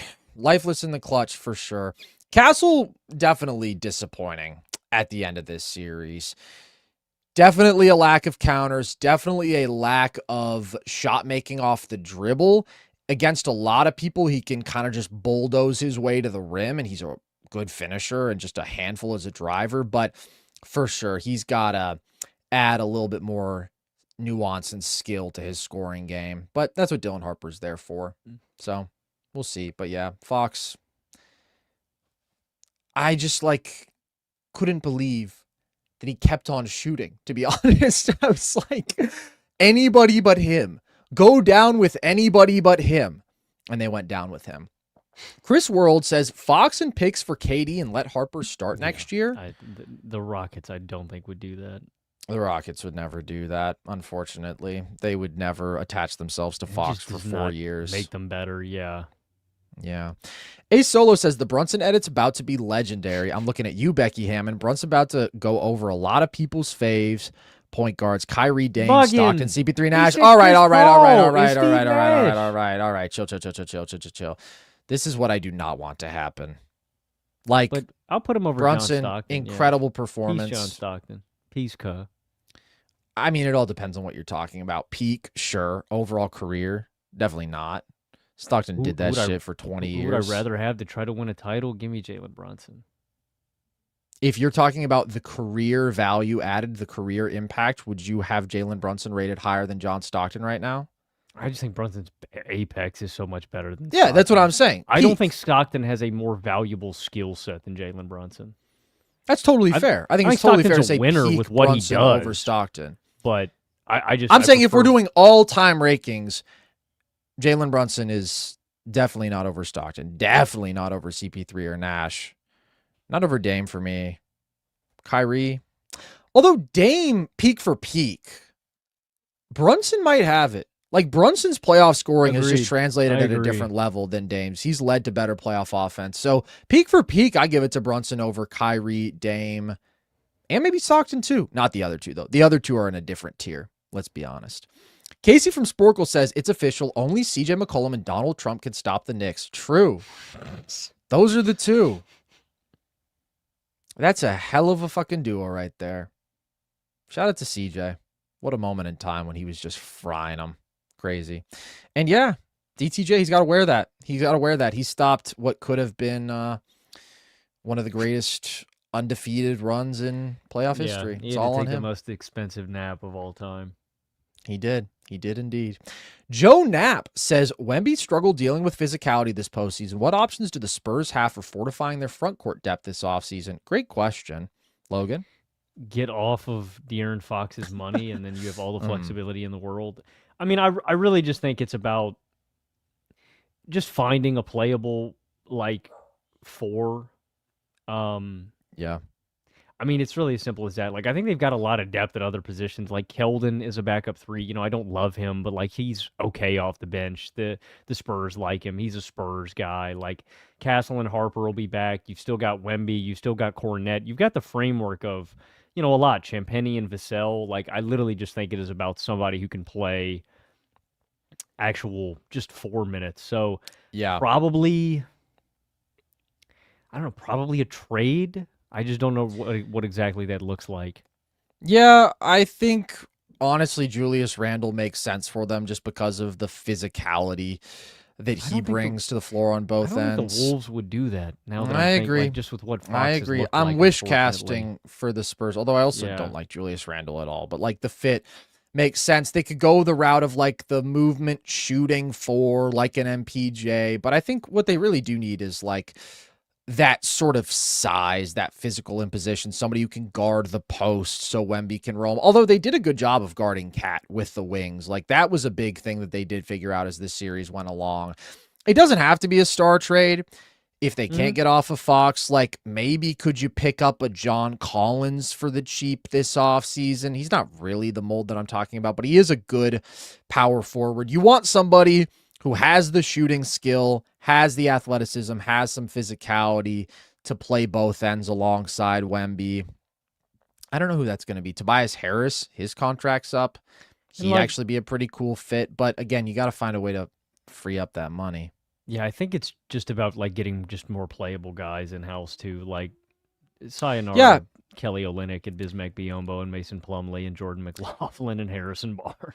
Well, and also we talked about it a lot throughout this series, so I didn't really feel the need to cover it again. But Keldon Johnson and Cornette were both brutal in this series. So they had 6 guys. Carter Bryant's not ready to play big playoff minutes. Maybe he will be next year. I like him as a player, but he's 14 years old.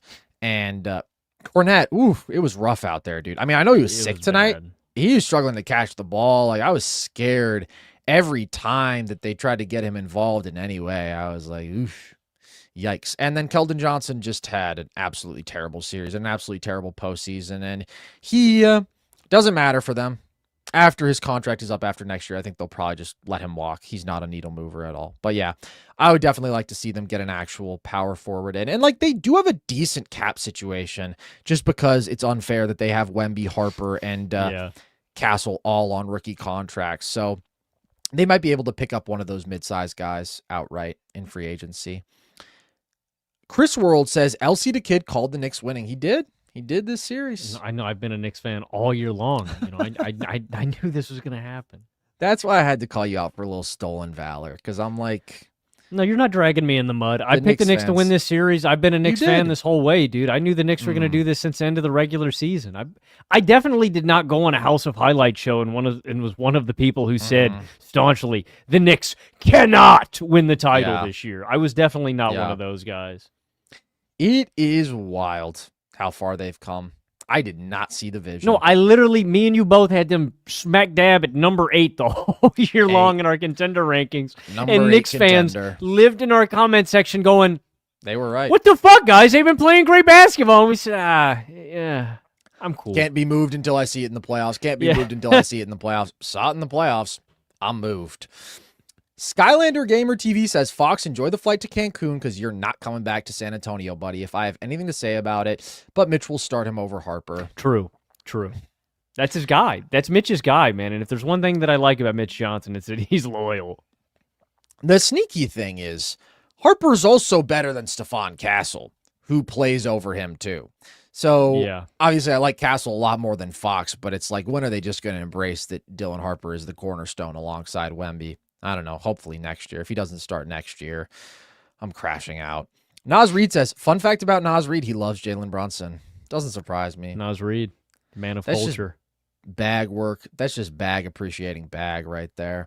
Ace Solo says, Mike Brown won a championship the same way he got fired from De'Aaron Fox being stupid. He owes De'Aaron Fox a punch in the face and a 5-star dinner. That's a great point. It ended up working out for Mike. The cycle of life. You know, I have a friend who, like, more than a decade ago, prophesied that the fox would one day slay the cat in reference to De'Aaron Fox and Karl-Anthony Towns. And this final series was the opportunity for that to happen. It did not happen. The cat slayed the fox. The fox slayed himself. The fox shit himself. The fox embarrassed himself. Jared says, what do the Spurs do this offseason? Can't expect a different result with the same roster moving forward. A lot of this is on Mitch Johnson as well. Best case scenario, trade De'Aaron Fox for a star power forward. Other than that, I mean, Harper and Castle are great. I do really like what they get from the wings with Champagny and Vassell. I thought they were both good tonight. I thought they were two of the better players for the Spurs. Like, their shot making is pretty nutty. They compete defensively. They know their roles. Great from the corners. And then I think Cornette is a good backup center. Now, I think maybe they explore like a different playoff backup look for Wemby. Somebody who's maybe a little bit more versatile on both sides of the ball. Easier said than done, getting a versatile backup center. There's not many guys like that, but I do think Cornette was not as good in the playoffs as he was in the regular season. Hope Carter Bryant develops. But yeah, I think it's power forward. I think that's the biggest position of need. And then just accept that Dylan Harper's way better than De'Aaron Fox, even if you can't trade Fox. Agreed. You agree? Yeah. Ace Solo says, so the 5 firsts for Bridges was worth it. Unequivocally. Really? Do you feel that way unequivocally? If you get a championship, nothing else matters. But, like, what if that guy wasn't even that good in the series in which he won the title? Like, Mikal Bridges was not instrumental in this series. They needed him on this run. Yeah, but he was great in the 2 series that they swept. I mean, not to diminish what he's done. To me, if there's something that was imperative and important to a championship formula, and it doesn't matter if it ended up in a title for you, I don't care. It's a win. Results over process. What if I trade 3 firsts for a guy who doesn't play in the playoffs, but we still win the title? What if I pick James Wiseman 2nd overall, but we still win the title? Was that a good pick? I mean, by butterfly effect kind of rules, yeah, it was the right play, but no, in that individual scenario, that was one of the dumbest decisions ever. Yeah. But in this scenario, obviously yes, taking things to their extreme. I don't know if I agree with that. I mean, Mikal was not, never will be worth 5 first-round picks, but obviously they don't fucking care. They won a championship, and he did play a important role in them winning a championship. It's just like the credit really goes to Mike Brown, the big three. Mikal, he's somewhere in that next group of getting credit. I mean, he's their 4th best player, but he's still inconsistent. Ghoulie Music says, can't wait for the IG post of Mitchell Robinson holding the Larry O.B. with a Chevy Silverado in the background. True. And Donald Trump mounting him. He's going to have some Oakleys on and some boots and some jeans, and he's going to be out there fishing. It's going to be gnarly. And Donald Trump is going to be mounting him. Yeah, well, that's kind of every day, I think, for Mitchell Robinson. In his dreams. Superman Prime says, Brunson saved the NBA from having to suspend Wemby. We never appreciate how considerate he is. That's true. I couldn't believe they didn't call that. And I didn't, even if it wasn't a flagrant, I just couldn't believe they didn't call that, period. Yeah, I think clearly that's an infringement of Brunson's closeouts, landing space. Is it a reckless closeout to rise to the level of a flagrant? That to me is debatable. What's not debatable is that between that and the earlier flagrant that wasn't called where he shoved Brunson's head earlier in the series, like between those two, Wemby should have picked up his 4th flagrant point, and if there were to be a game 6, he should have been suspended for it. But alas, that will never matter because it didn't matter because the series is over. But shout out to the empath, Jalen Brunson. Evil Crisis says, Brunson deserves it 100%, but this was truly a team effort with each of the core 3 winning a game this series. The most power of friendship ring ever. That said, I said I'd pushed evil and untrue agendas, so Brunson over Luka. Well said. Well said. I mean, games 1 and 2, most of the credit goes to Cat. But game 1 also, Brunson had the massive 4th quarter. Game 4, I give most of the credit to OG, but also Brunson had another massive 4th quarter, second half overall, and just kept them alive with his shot making throughout that game, as did OG. Game 5, the Brunson game. So everybody has their moment. Everybody has their game, and that's pretty cool. Autodidact University says, Presh Sesh post games will be missed. Draft live, appreciate you. I'm going to miss doing these with you guys. They're so fun. And yes, we will do a live stream for the draft. And then after that, it's going to be lots of historical content, lots of trivia. The summer's the best, honestly. I know we have no sports to actually talk about, but it's kind of my favorite time. We get to get in our bag, dude. We get to do the signature Nerd Sesh stuff. It rocks. Playoffs are definitely my favorite time. I'm going to miss these. Okay, nerd. Nothing like playoff basketball, but I am excited. Okay, summer's going to be fun, and got NFL right around the corner too, man. Real. Superman Prime says, Brunson's ability to play within a defensive scheme and not become a playoff liability is why he's over Luka for me. Also, our Cat and Brunson Hall of Fame. Brunson's still a significantly worse defender than Luka. I'm going to be real. Yeah. And the only thing that I would maybe think about is just like Brunson's insistence on getting downhill and his ability to actually like carve out and get into the lane and work like that versus Luka's like tendency to settle. I still could not put Brunson above Luka. Luka's just such a superior passer.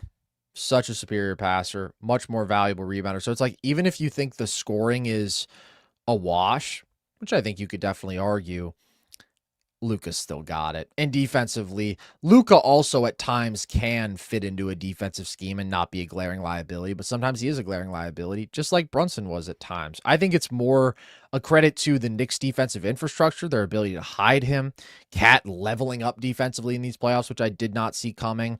And Brunson did play with effort. I mean, that's what he changed in the playoffs and in this series. And he does have solid defensive instincts. He's still the tiniest guy ever, but the Spurs just did such a bad job of hunting him. They were literally just like, bring him into the action. Oh, he didn't immediately concede the switch. Reset. And it's like, where is your offensive creativity? What are you doing? Bad. But are Cat and Brunson Hall of Famers? Yeah, they both will be. They definitely both will be. I mean, sure. Brunson's going to be easily. Cat already is 6-time All-Star, 3-time All-NBA, NBA champion now. No brainers. Ryan McCrary says, what's worse, De'Aaron Fox or Kevin Durant when he lost his powers in the movie Thunderstruck? You know, I've never seen Thunderstruck. Logan, can you offer any insight on that? Definitely KD and Thunderstruck. If we're being objective, like I could say Fox is a joke, KD stunk in Thunderstruck when he lost his power, so it's actually not particularly close. Like, He was just bricking everything, or was he like he falling couldn't flat on he his couldn't do face? anything. He was unplayable at 6'11" on the court. So objectively, KD for vibes, let's go Fox. Yeah, valid. Great You analysis need to see as always. this offseason. Please watch White Men Can't Jump for me, Carson. Just I one will. time. I will, bro. I will, and then I'll watch Thunderstruck. That one, you're not missing much, man. Why? I want to see That KD. White Man big Can't Jump's a screen. great movie. Thunderstruck's like a D, maybe. Okay. It's one of my favorite letters. I guess I won't check it out, though. Wyatt Andrews says, what a complete 180 midseason for Jose Yeah, Alvarado. man. Bro, like, I did not expect Jose Alvarado to have a game-swinging finals performance. Also, like, the Knicks were consistently better with him on the court in the regular season and in the playoffs. He had good minutes. Like, didn't play a ton, but he made them count. Shout out to him. Superman Prime says it was basically the Nova Knicks tonight. Yeah. Yeah, dude. It's pretty cool that all those guys, they just win, I guess. They're just winners. I just wish they could have Every held on to level. Dante too, man. That would have been awesome. That would have been dope. But they had to get Cat to unlock They the did. power of friendship That's to very its true. utmost potential. Dork Nowitzki says, big fan of you guys. It's been a great season. Thank you very much, Dork. Big props to the Knicks. It's been a very fun playoff run to witness. Wanted to ask, what are the moves for the Bucks this offseason if Giannis stays? They're out of moves. Bro, I don't even want to think about that. Oh, thank I you, Dork. just But hope to God that Giannis does not stay for his sake, for everyone's sake. what are the moves? We committed collective act of domestic terrorism against the Milwaukee Bucks as a franchise. They have no assets. They have no financial flexibility. Bring back Doc Rivers, franchise Ousmane Dieng. He's their new star Yeah. player. Bring in Cam Thomas, re-sign Ben Simmons, bring him off the fishing team. Yeah. And re-sign Miles Turner to a new $30 million a year contract, and bang, More. that's a title More. team. 40? Yeah. 50. Why not? You pay him what Fox is getting. At least. Genius. They have Ryan Rollins. That's the good news. Everything else is bad news.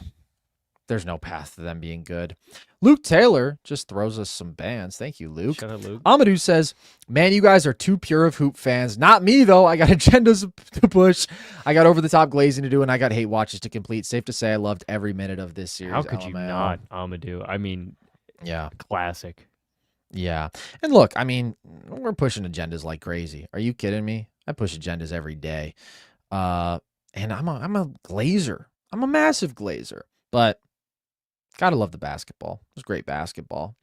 JK says, and some Spurs fans were trying to say Fox missing 2 games was as impactful as J-Dub missing basically Bruh. 6. I can't believe what we saw from the Spurs down the stretch again. That's insane. I mean, Fox missing 2 games. The only thing he did well in that series was keep Steph Castle from turning the ball over 8 to 10 times a game. That was the only thing he did well. And he's got good hands, so sometimes he gets a steal. Other than that, De'Aaron Fox, what an abomination. But yeah, I guess if you're a Thunder fan, you're probably thinking, damn, if only we had been fully healthy, probably win that series, match up better against the Knicks. Probably wouldn't shit themselves in the clutch every single game because they've been there before. But it's crazy. The Spurs acted like they'd been there before in the Western Conference Finals. Not in the finals. I will say they end with a 3-8 clutch record in the playoffs. That is tied for the worst clutch record with that many clutch games with the 2021 Clippers. Whenever you are in playoff Clippers choking conversations, you're not in a good spot. Talk. Seriously. Yeah. Chris World says, does Giannis on the Heat in the East move you in the big 2027?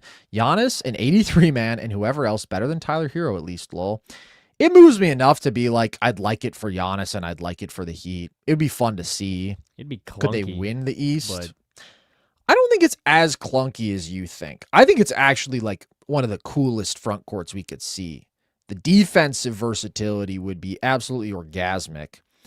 Offensively, Bam is always in the lab working on that jumper. It's got to become a little more Yeah, I've consistent. certainly seen him take a bunch. He certainly takes them. He's going to have to make some more of them. But I think it'd be cool.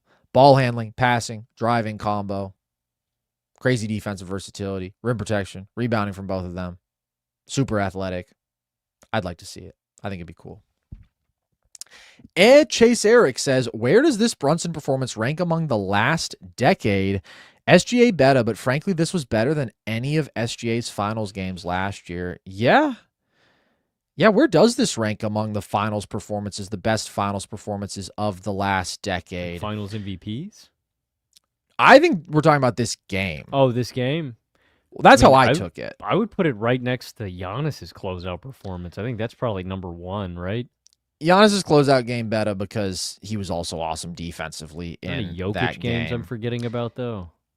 Yeah, the 30-20-10 game was ridiculous from Jokic. Jokic was actually so good in that series. That series is underrated.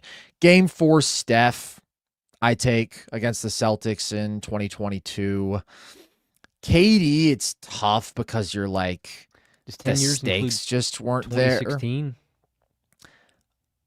If it does, I mean, that's Game not 7. within the last 10 finals. No, give me Game 7, Draymond.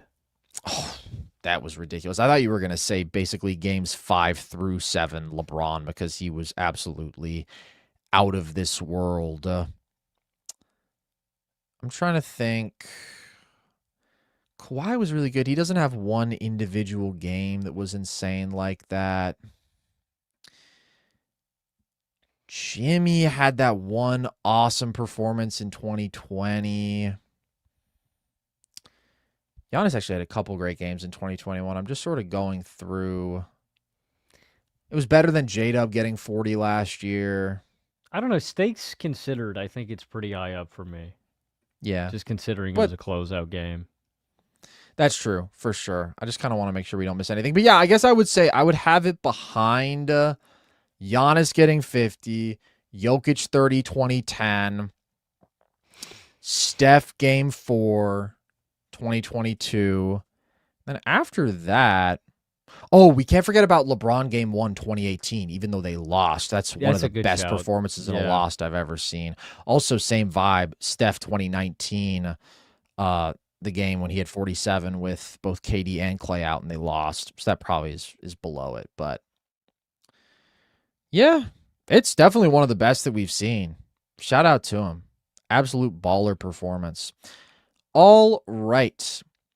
Just Preet says, I miss clutch players like Hallie. Wemby and Fox choked, not going to lie. Brunson was your clutch player in this series, my friend. But yeah, Hallie clutch run we will never forget. Fly high my goat. Come back next year better than ever. Please. Autodidact University says, upped my rim protection, still got cut and stretched. Damn. That's tragic. I'm sorry to hear that.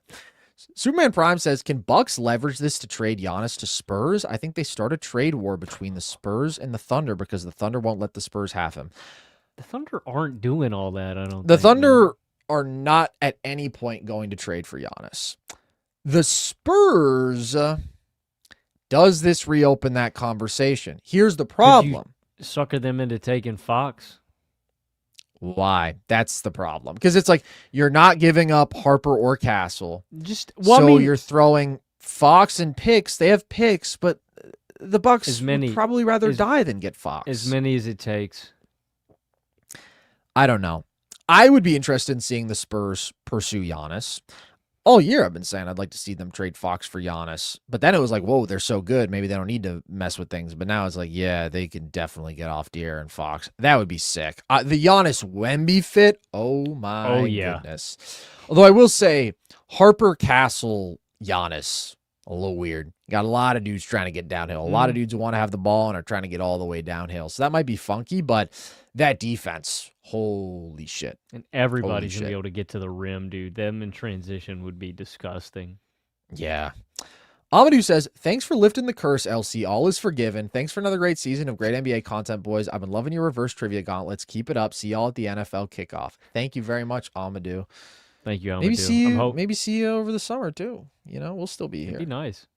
I'm hoping that my my curse is done for all teams that I'm selecting. I'm hoping that the Knicks You'll probably curse my Buffalo Bills. You'll probably. No, I'm not. curse my I'm done Buffalo picking Bills. the Bills unless they move me during the regular season, in which I will take them again, and I will curse They're them. probably going to move you at some point during the regular season. Is the problem?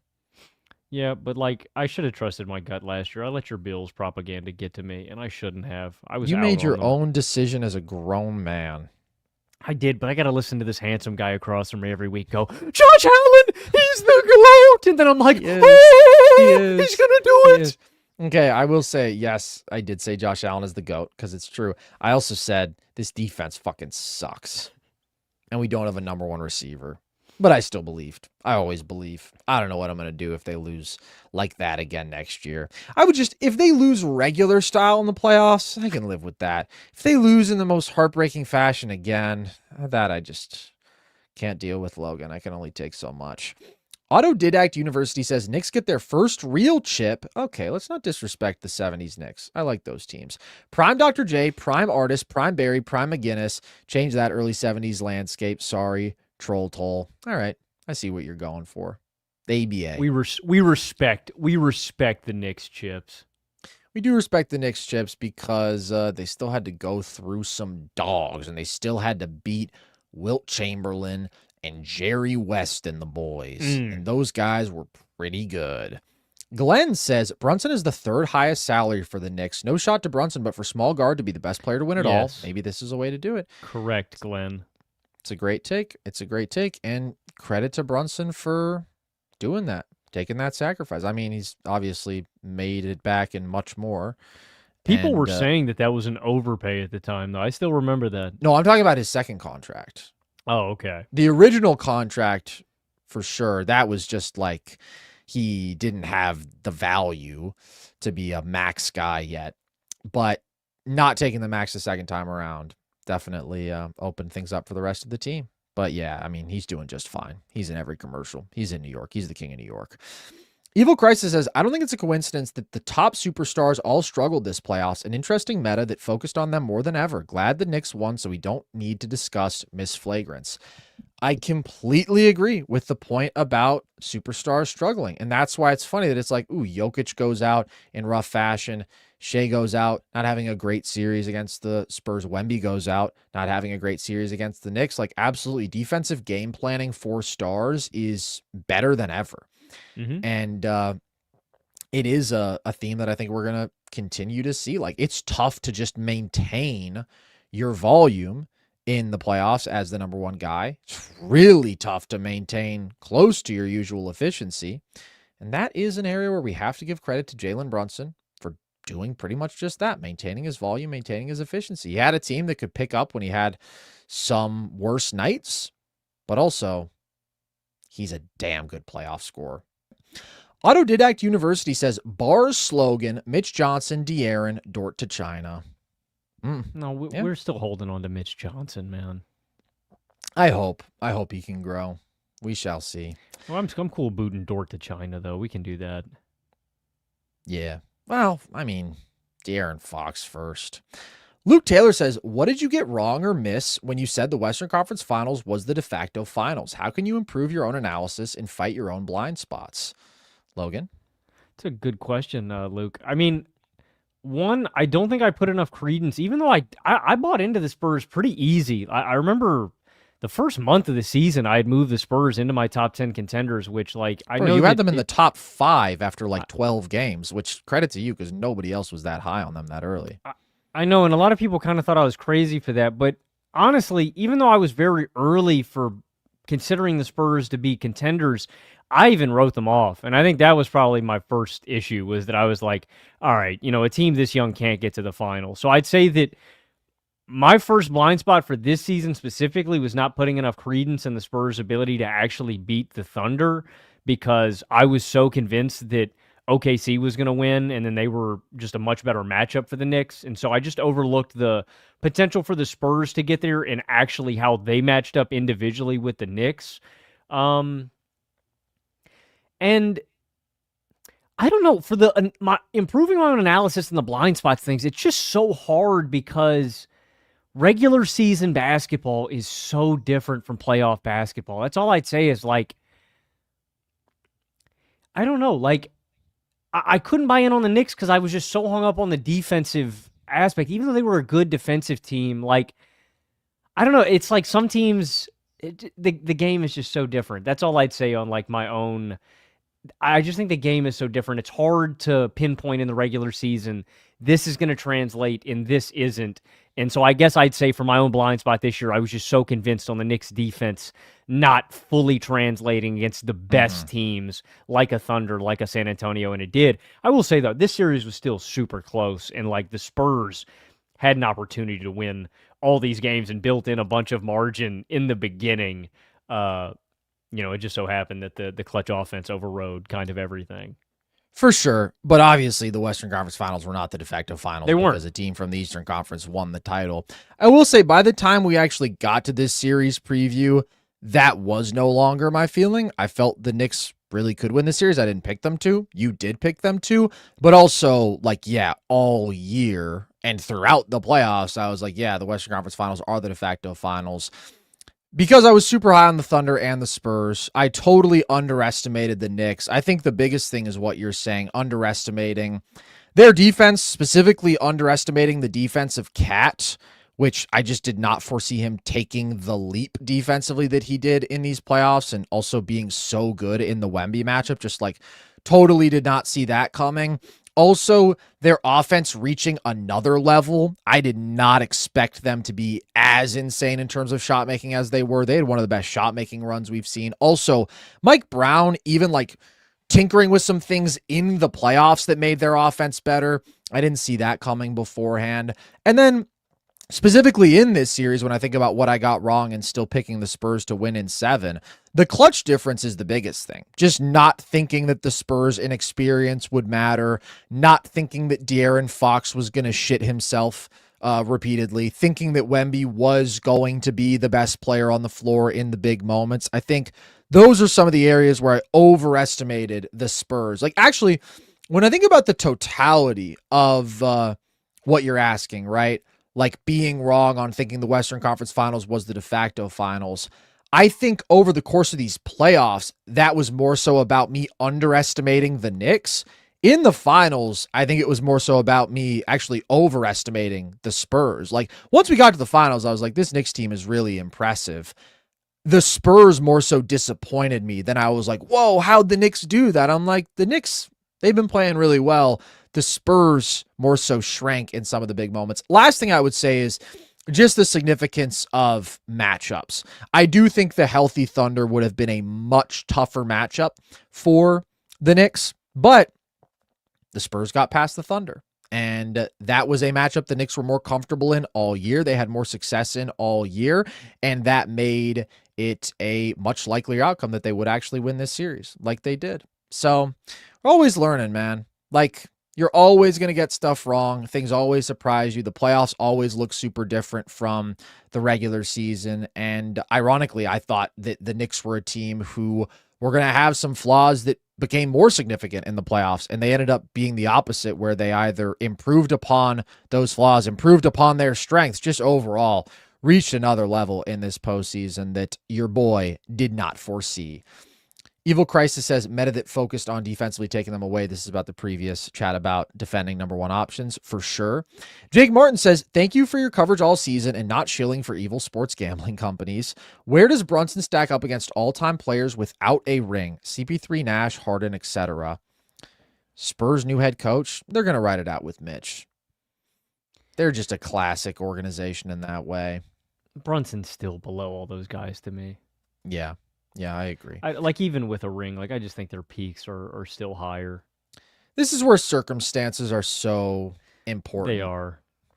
Having guys alongside you playing at the level of OG and Cat, having the opportunity open up with a path in the East that is less than stellar, and then a Spurs team that frankly just didn't look ready. And that's not at all to take away from Brunson. It's more so to understand where those guys got bad breaks.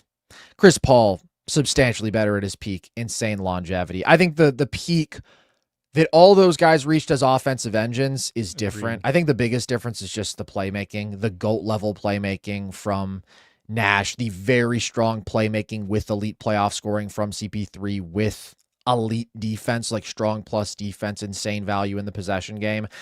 And then Harden, man, to be an all-time scorer and be the level of playmaker that he was, he's a playoff dropper, but you have to consider where you're dropping from when we talk about that. And again, I mean, the longevity. I don't know. If we're going peak for peak, I still take all those guys over Brunson comfortably. If we're talking about career, then the gap grows even bigger because CP3 has like insane longevity. Harden has strong longevity.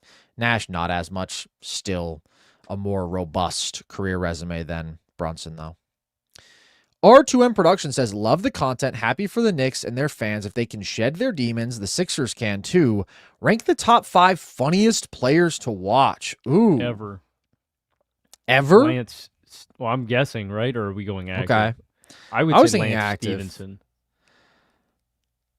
Andre Drummond is a funny watch because, I don't know, just seeing him sit in the corner and shoot threes now kind of makes me giggle, even though he can make them. All time, JaVale McGee has to be 101. Like, I know Shaq and a fool, it's so cliche, but he did hilarious stuff on the court all the time. He's got to be the first pick. He's tough, but yeah. I mean, are we talking about like low lights funny? Mason Plumlee, he was a funny experience in Denver. Like when they were kind of letting him get in his bag and he was handling and like trying behind the back passes and stuff. And he was decent at it, but it was weird seeing Mason Plumlee do that stuff. You think of Brandon Knight, you think of low lights, you know. Who are the funniest guys to watch in the NBA today? Thomas Bryant, Tony Bradley. Yeah, but like, I don't... Do we just mean like funny as in I cringe, or they're just so shit that I'm like, why are these guys playing basketball? I mean, like, funny kind of has to be bad, no? It's like they do something that's stupid and you're like, that's funny. De'Aaron Fox. I find Jake LaRavia to be a hilarious basketball experience. I mean, like, shout out to Nassus if he ever got on the court. He's done some pretty funny stuff when they've let him out there. Yeah. That feels like a good list of mentions there. I guess maybe you could say Brandon Podziemski as a Warriors fan. And he's actually better than he gets credit for. He's People solid, shit on pods, man. His worst plays are terrible. And when you pair with the fact that he says he could do what Shohei Ohtani does and Steph comes to him for leadership and stuff like that, then you're like, man, Pods, let's lock in, buddy. Ace Solo says, hot take, I'm taking Harper over Flag long-term. Valid, IMO. Valid. I think it's valid, too. He has a great path to being a better offensive player throughout their careers, and the defense this year was so encouraging. Like, when I looked at Harper as a prospect, I was like, yeah, there are the tools there for him to be solid to a slight plus defensively. But you can say that about a lot of guys who have really good size and are athletic. To be a clear plus, a strong plus as a rookie defensively is crazy. His maturity is just nuts. Brett says, also, you got to convince Jason Timpf to like OKC a little more. I can tell he abhors them. Share some of that OKC glaze with him. He's my OG. I need him. I just think a lot of people do not like OKC. Jason, he's got his own opinions. I love him. He's a brilliant basketball mind, good friend. I don't think I'm going to be able to convince him to like OKC more. We talk about OKC. We disagree a lot. That's okay. That happens. Colin says, thank you, Logan and Carson, for the amazing content through the playoffs. Brunson took a $113 million pay cut for this moment. Goat Nick, he's done miracles on me. And thank you, man, for watching. Colin. That's incredible, man. It is. Shout out. Glenn says, so happy for Towns, knowing his family story and knowing people like Carson underrate him because of his flaws, despite him being a phenomenal player. I do think I underrated Cat coming into these playoffs. I think I might have overrated Cat after the first 2 games of the finals. Cat is probably the 20-something best player in the NBA. He belongs That's probably there, about right. But this is the thing with the Knicks. It's like you could endure the lows with Brunson and Cat because you were going to get the highs, and you had an overall group that was going to pick up the slack. And that's the beauty of this team. So shout out to Cat, though.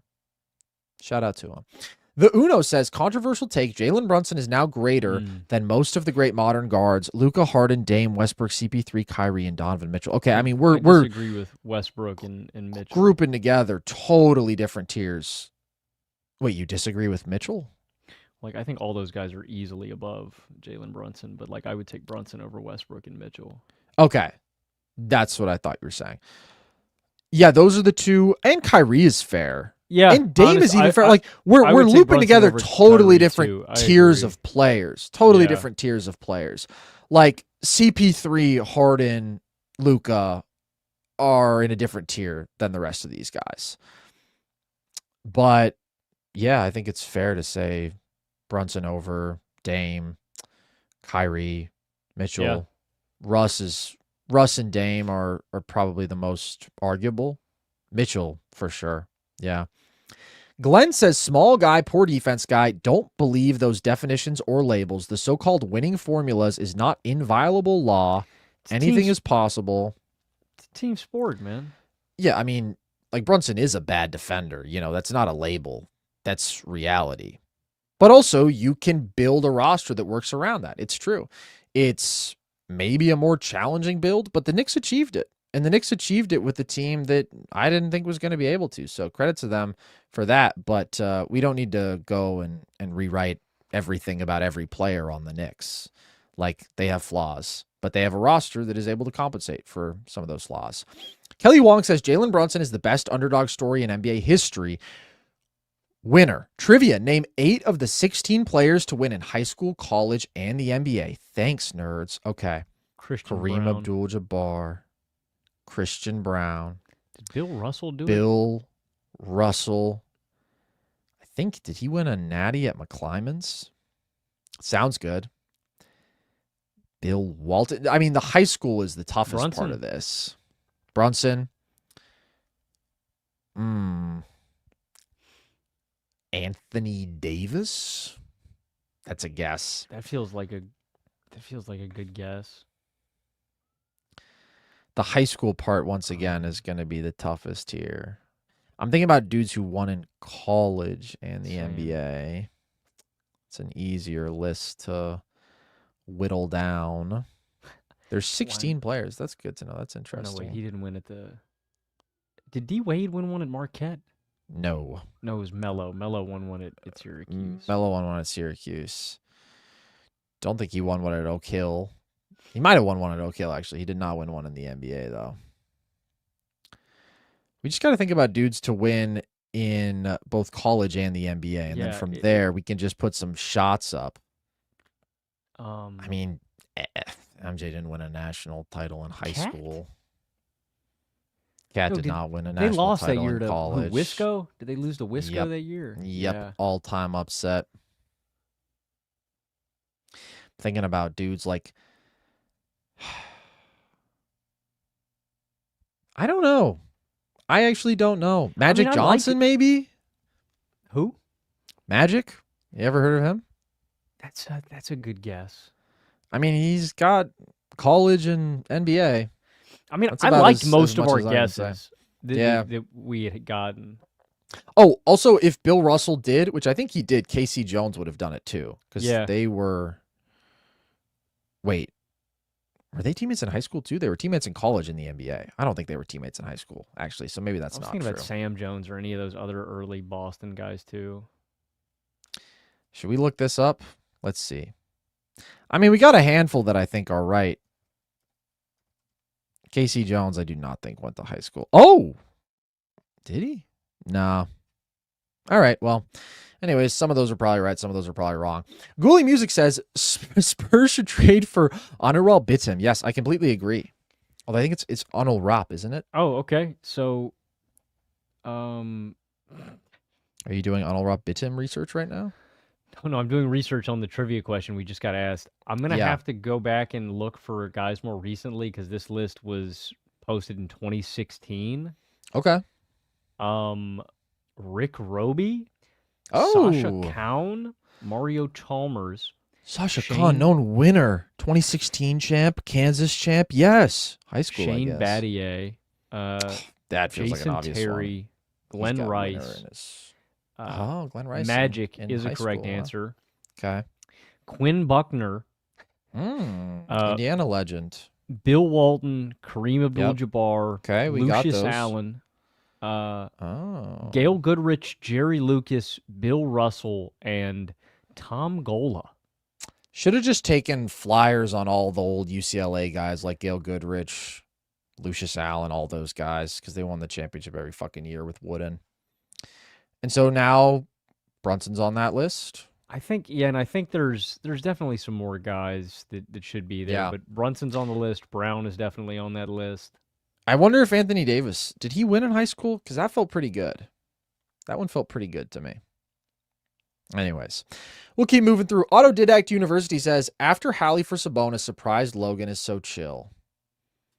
Well, he's had this to put guy's that trying behind to him. rage bait me in Clip Farm right now on a very happy day where the New York Knicks became your 2026 NBA champs. So Real. Ace Solo says, pro comp for big three in this draft. I don't have one for any of them, to be honest. Same. They're all I think unique. They're also unique. Yeah. Cop-out answer, but if we both thought it counts. Autodidact Autodidact University says, Pacers with Zubac's upside, weaknesses, 5-pick value. Sorry, go ahead. No, I was just going to say, I don't think AD won a championship in Okay. high school. All right. I think the Pacers can absolutely win the East with Zubats. I think it was an overpay now that the lottery balls didn't go their way, but I do like the fit. And I think it's going to be really fun to see him. He's already been alongside a great playmaker in Harden, but I'm excited to see him alongside another great playmaker in Hallie. It's going to be cool. We'll see if he can get up and down the court like the Pacers like to. That's my one concern, but I love the interior finishing presence. I love the rebounding. I love the rim protection. I think all that stuff is going to be just dandy.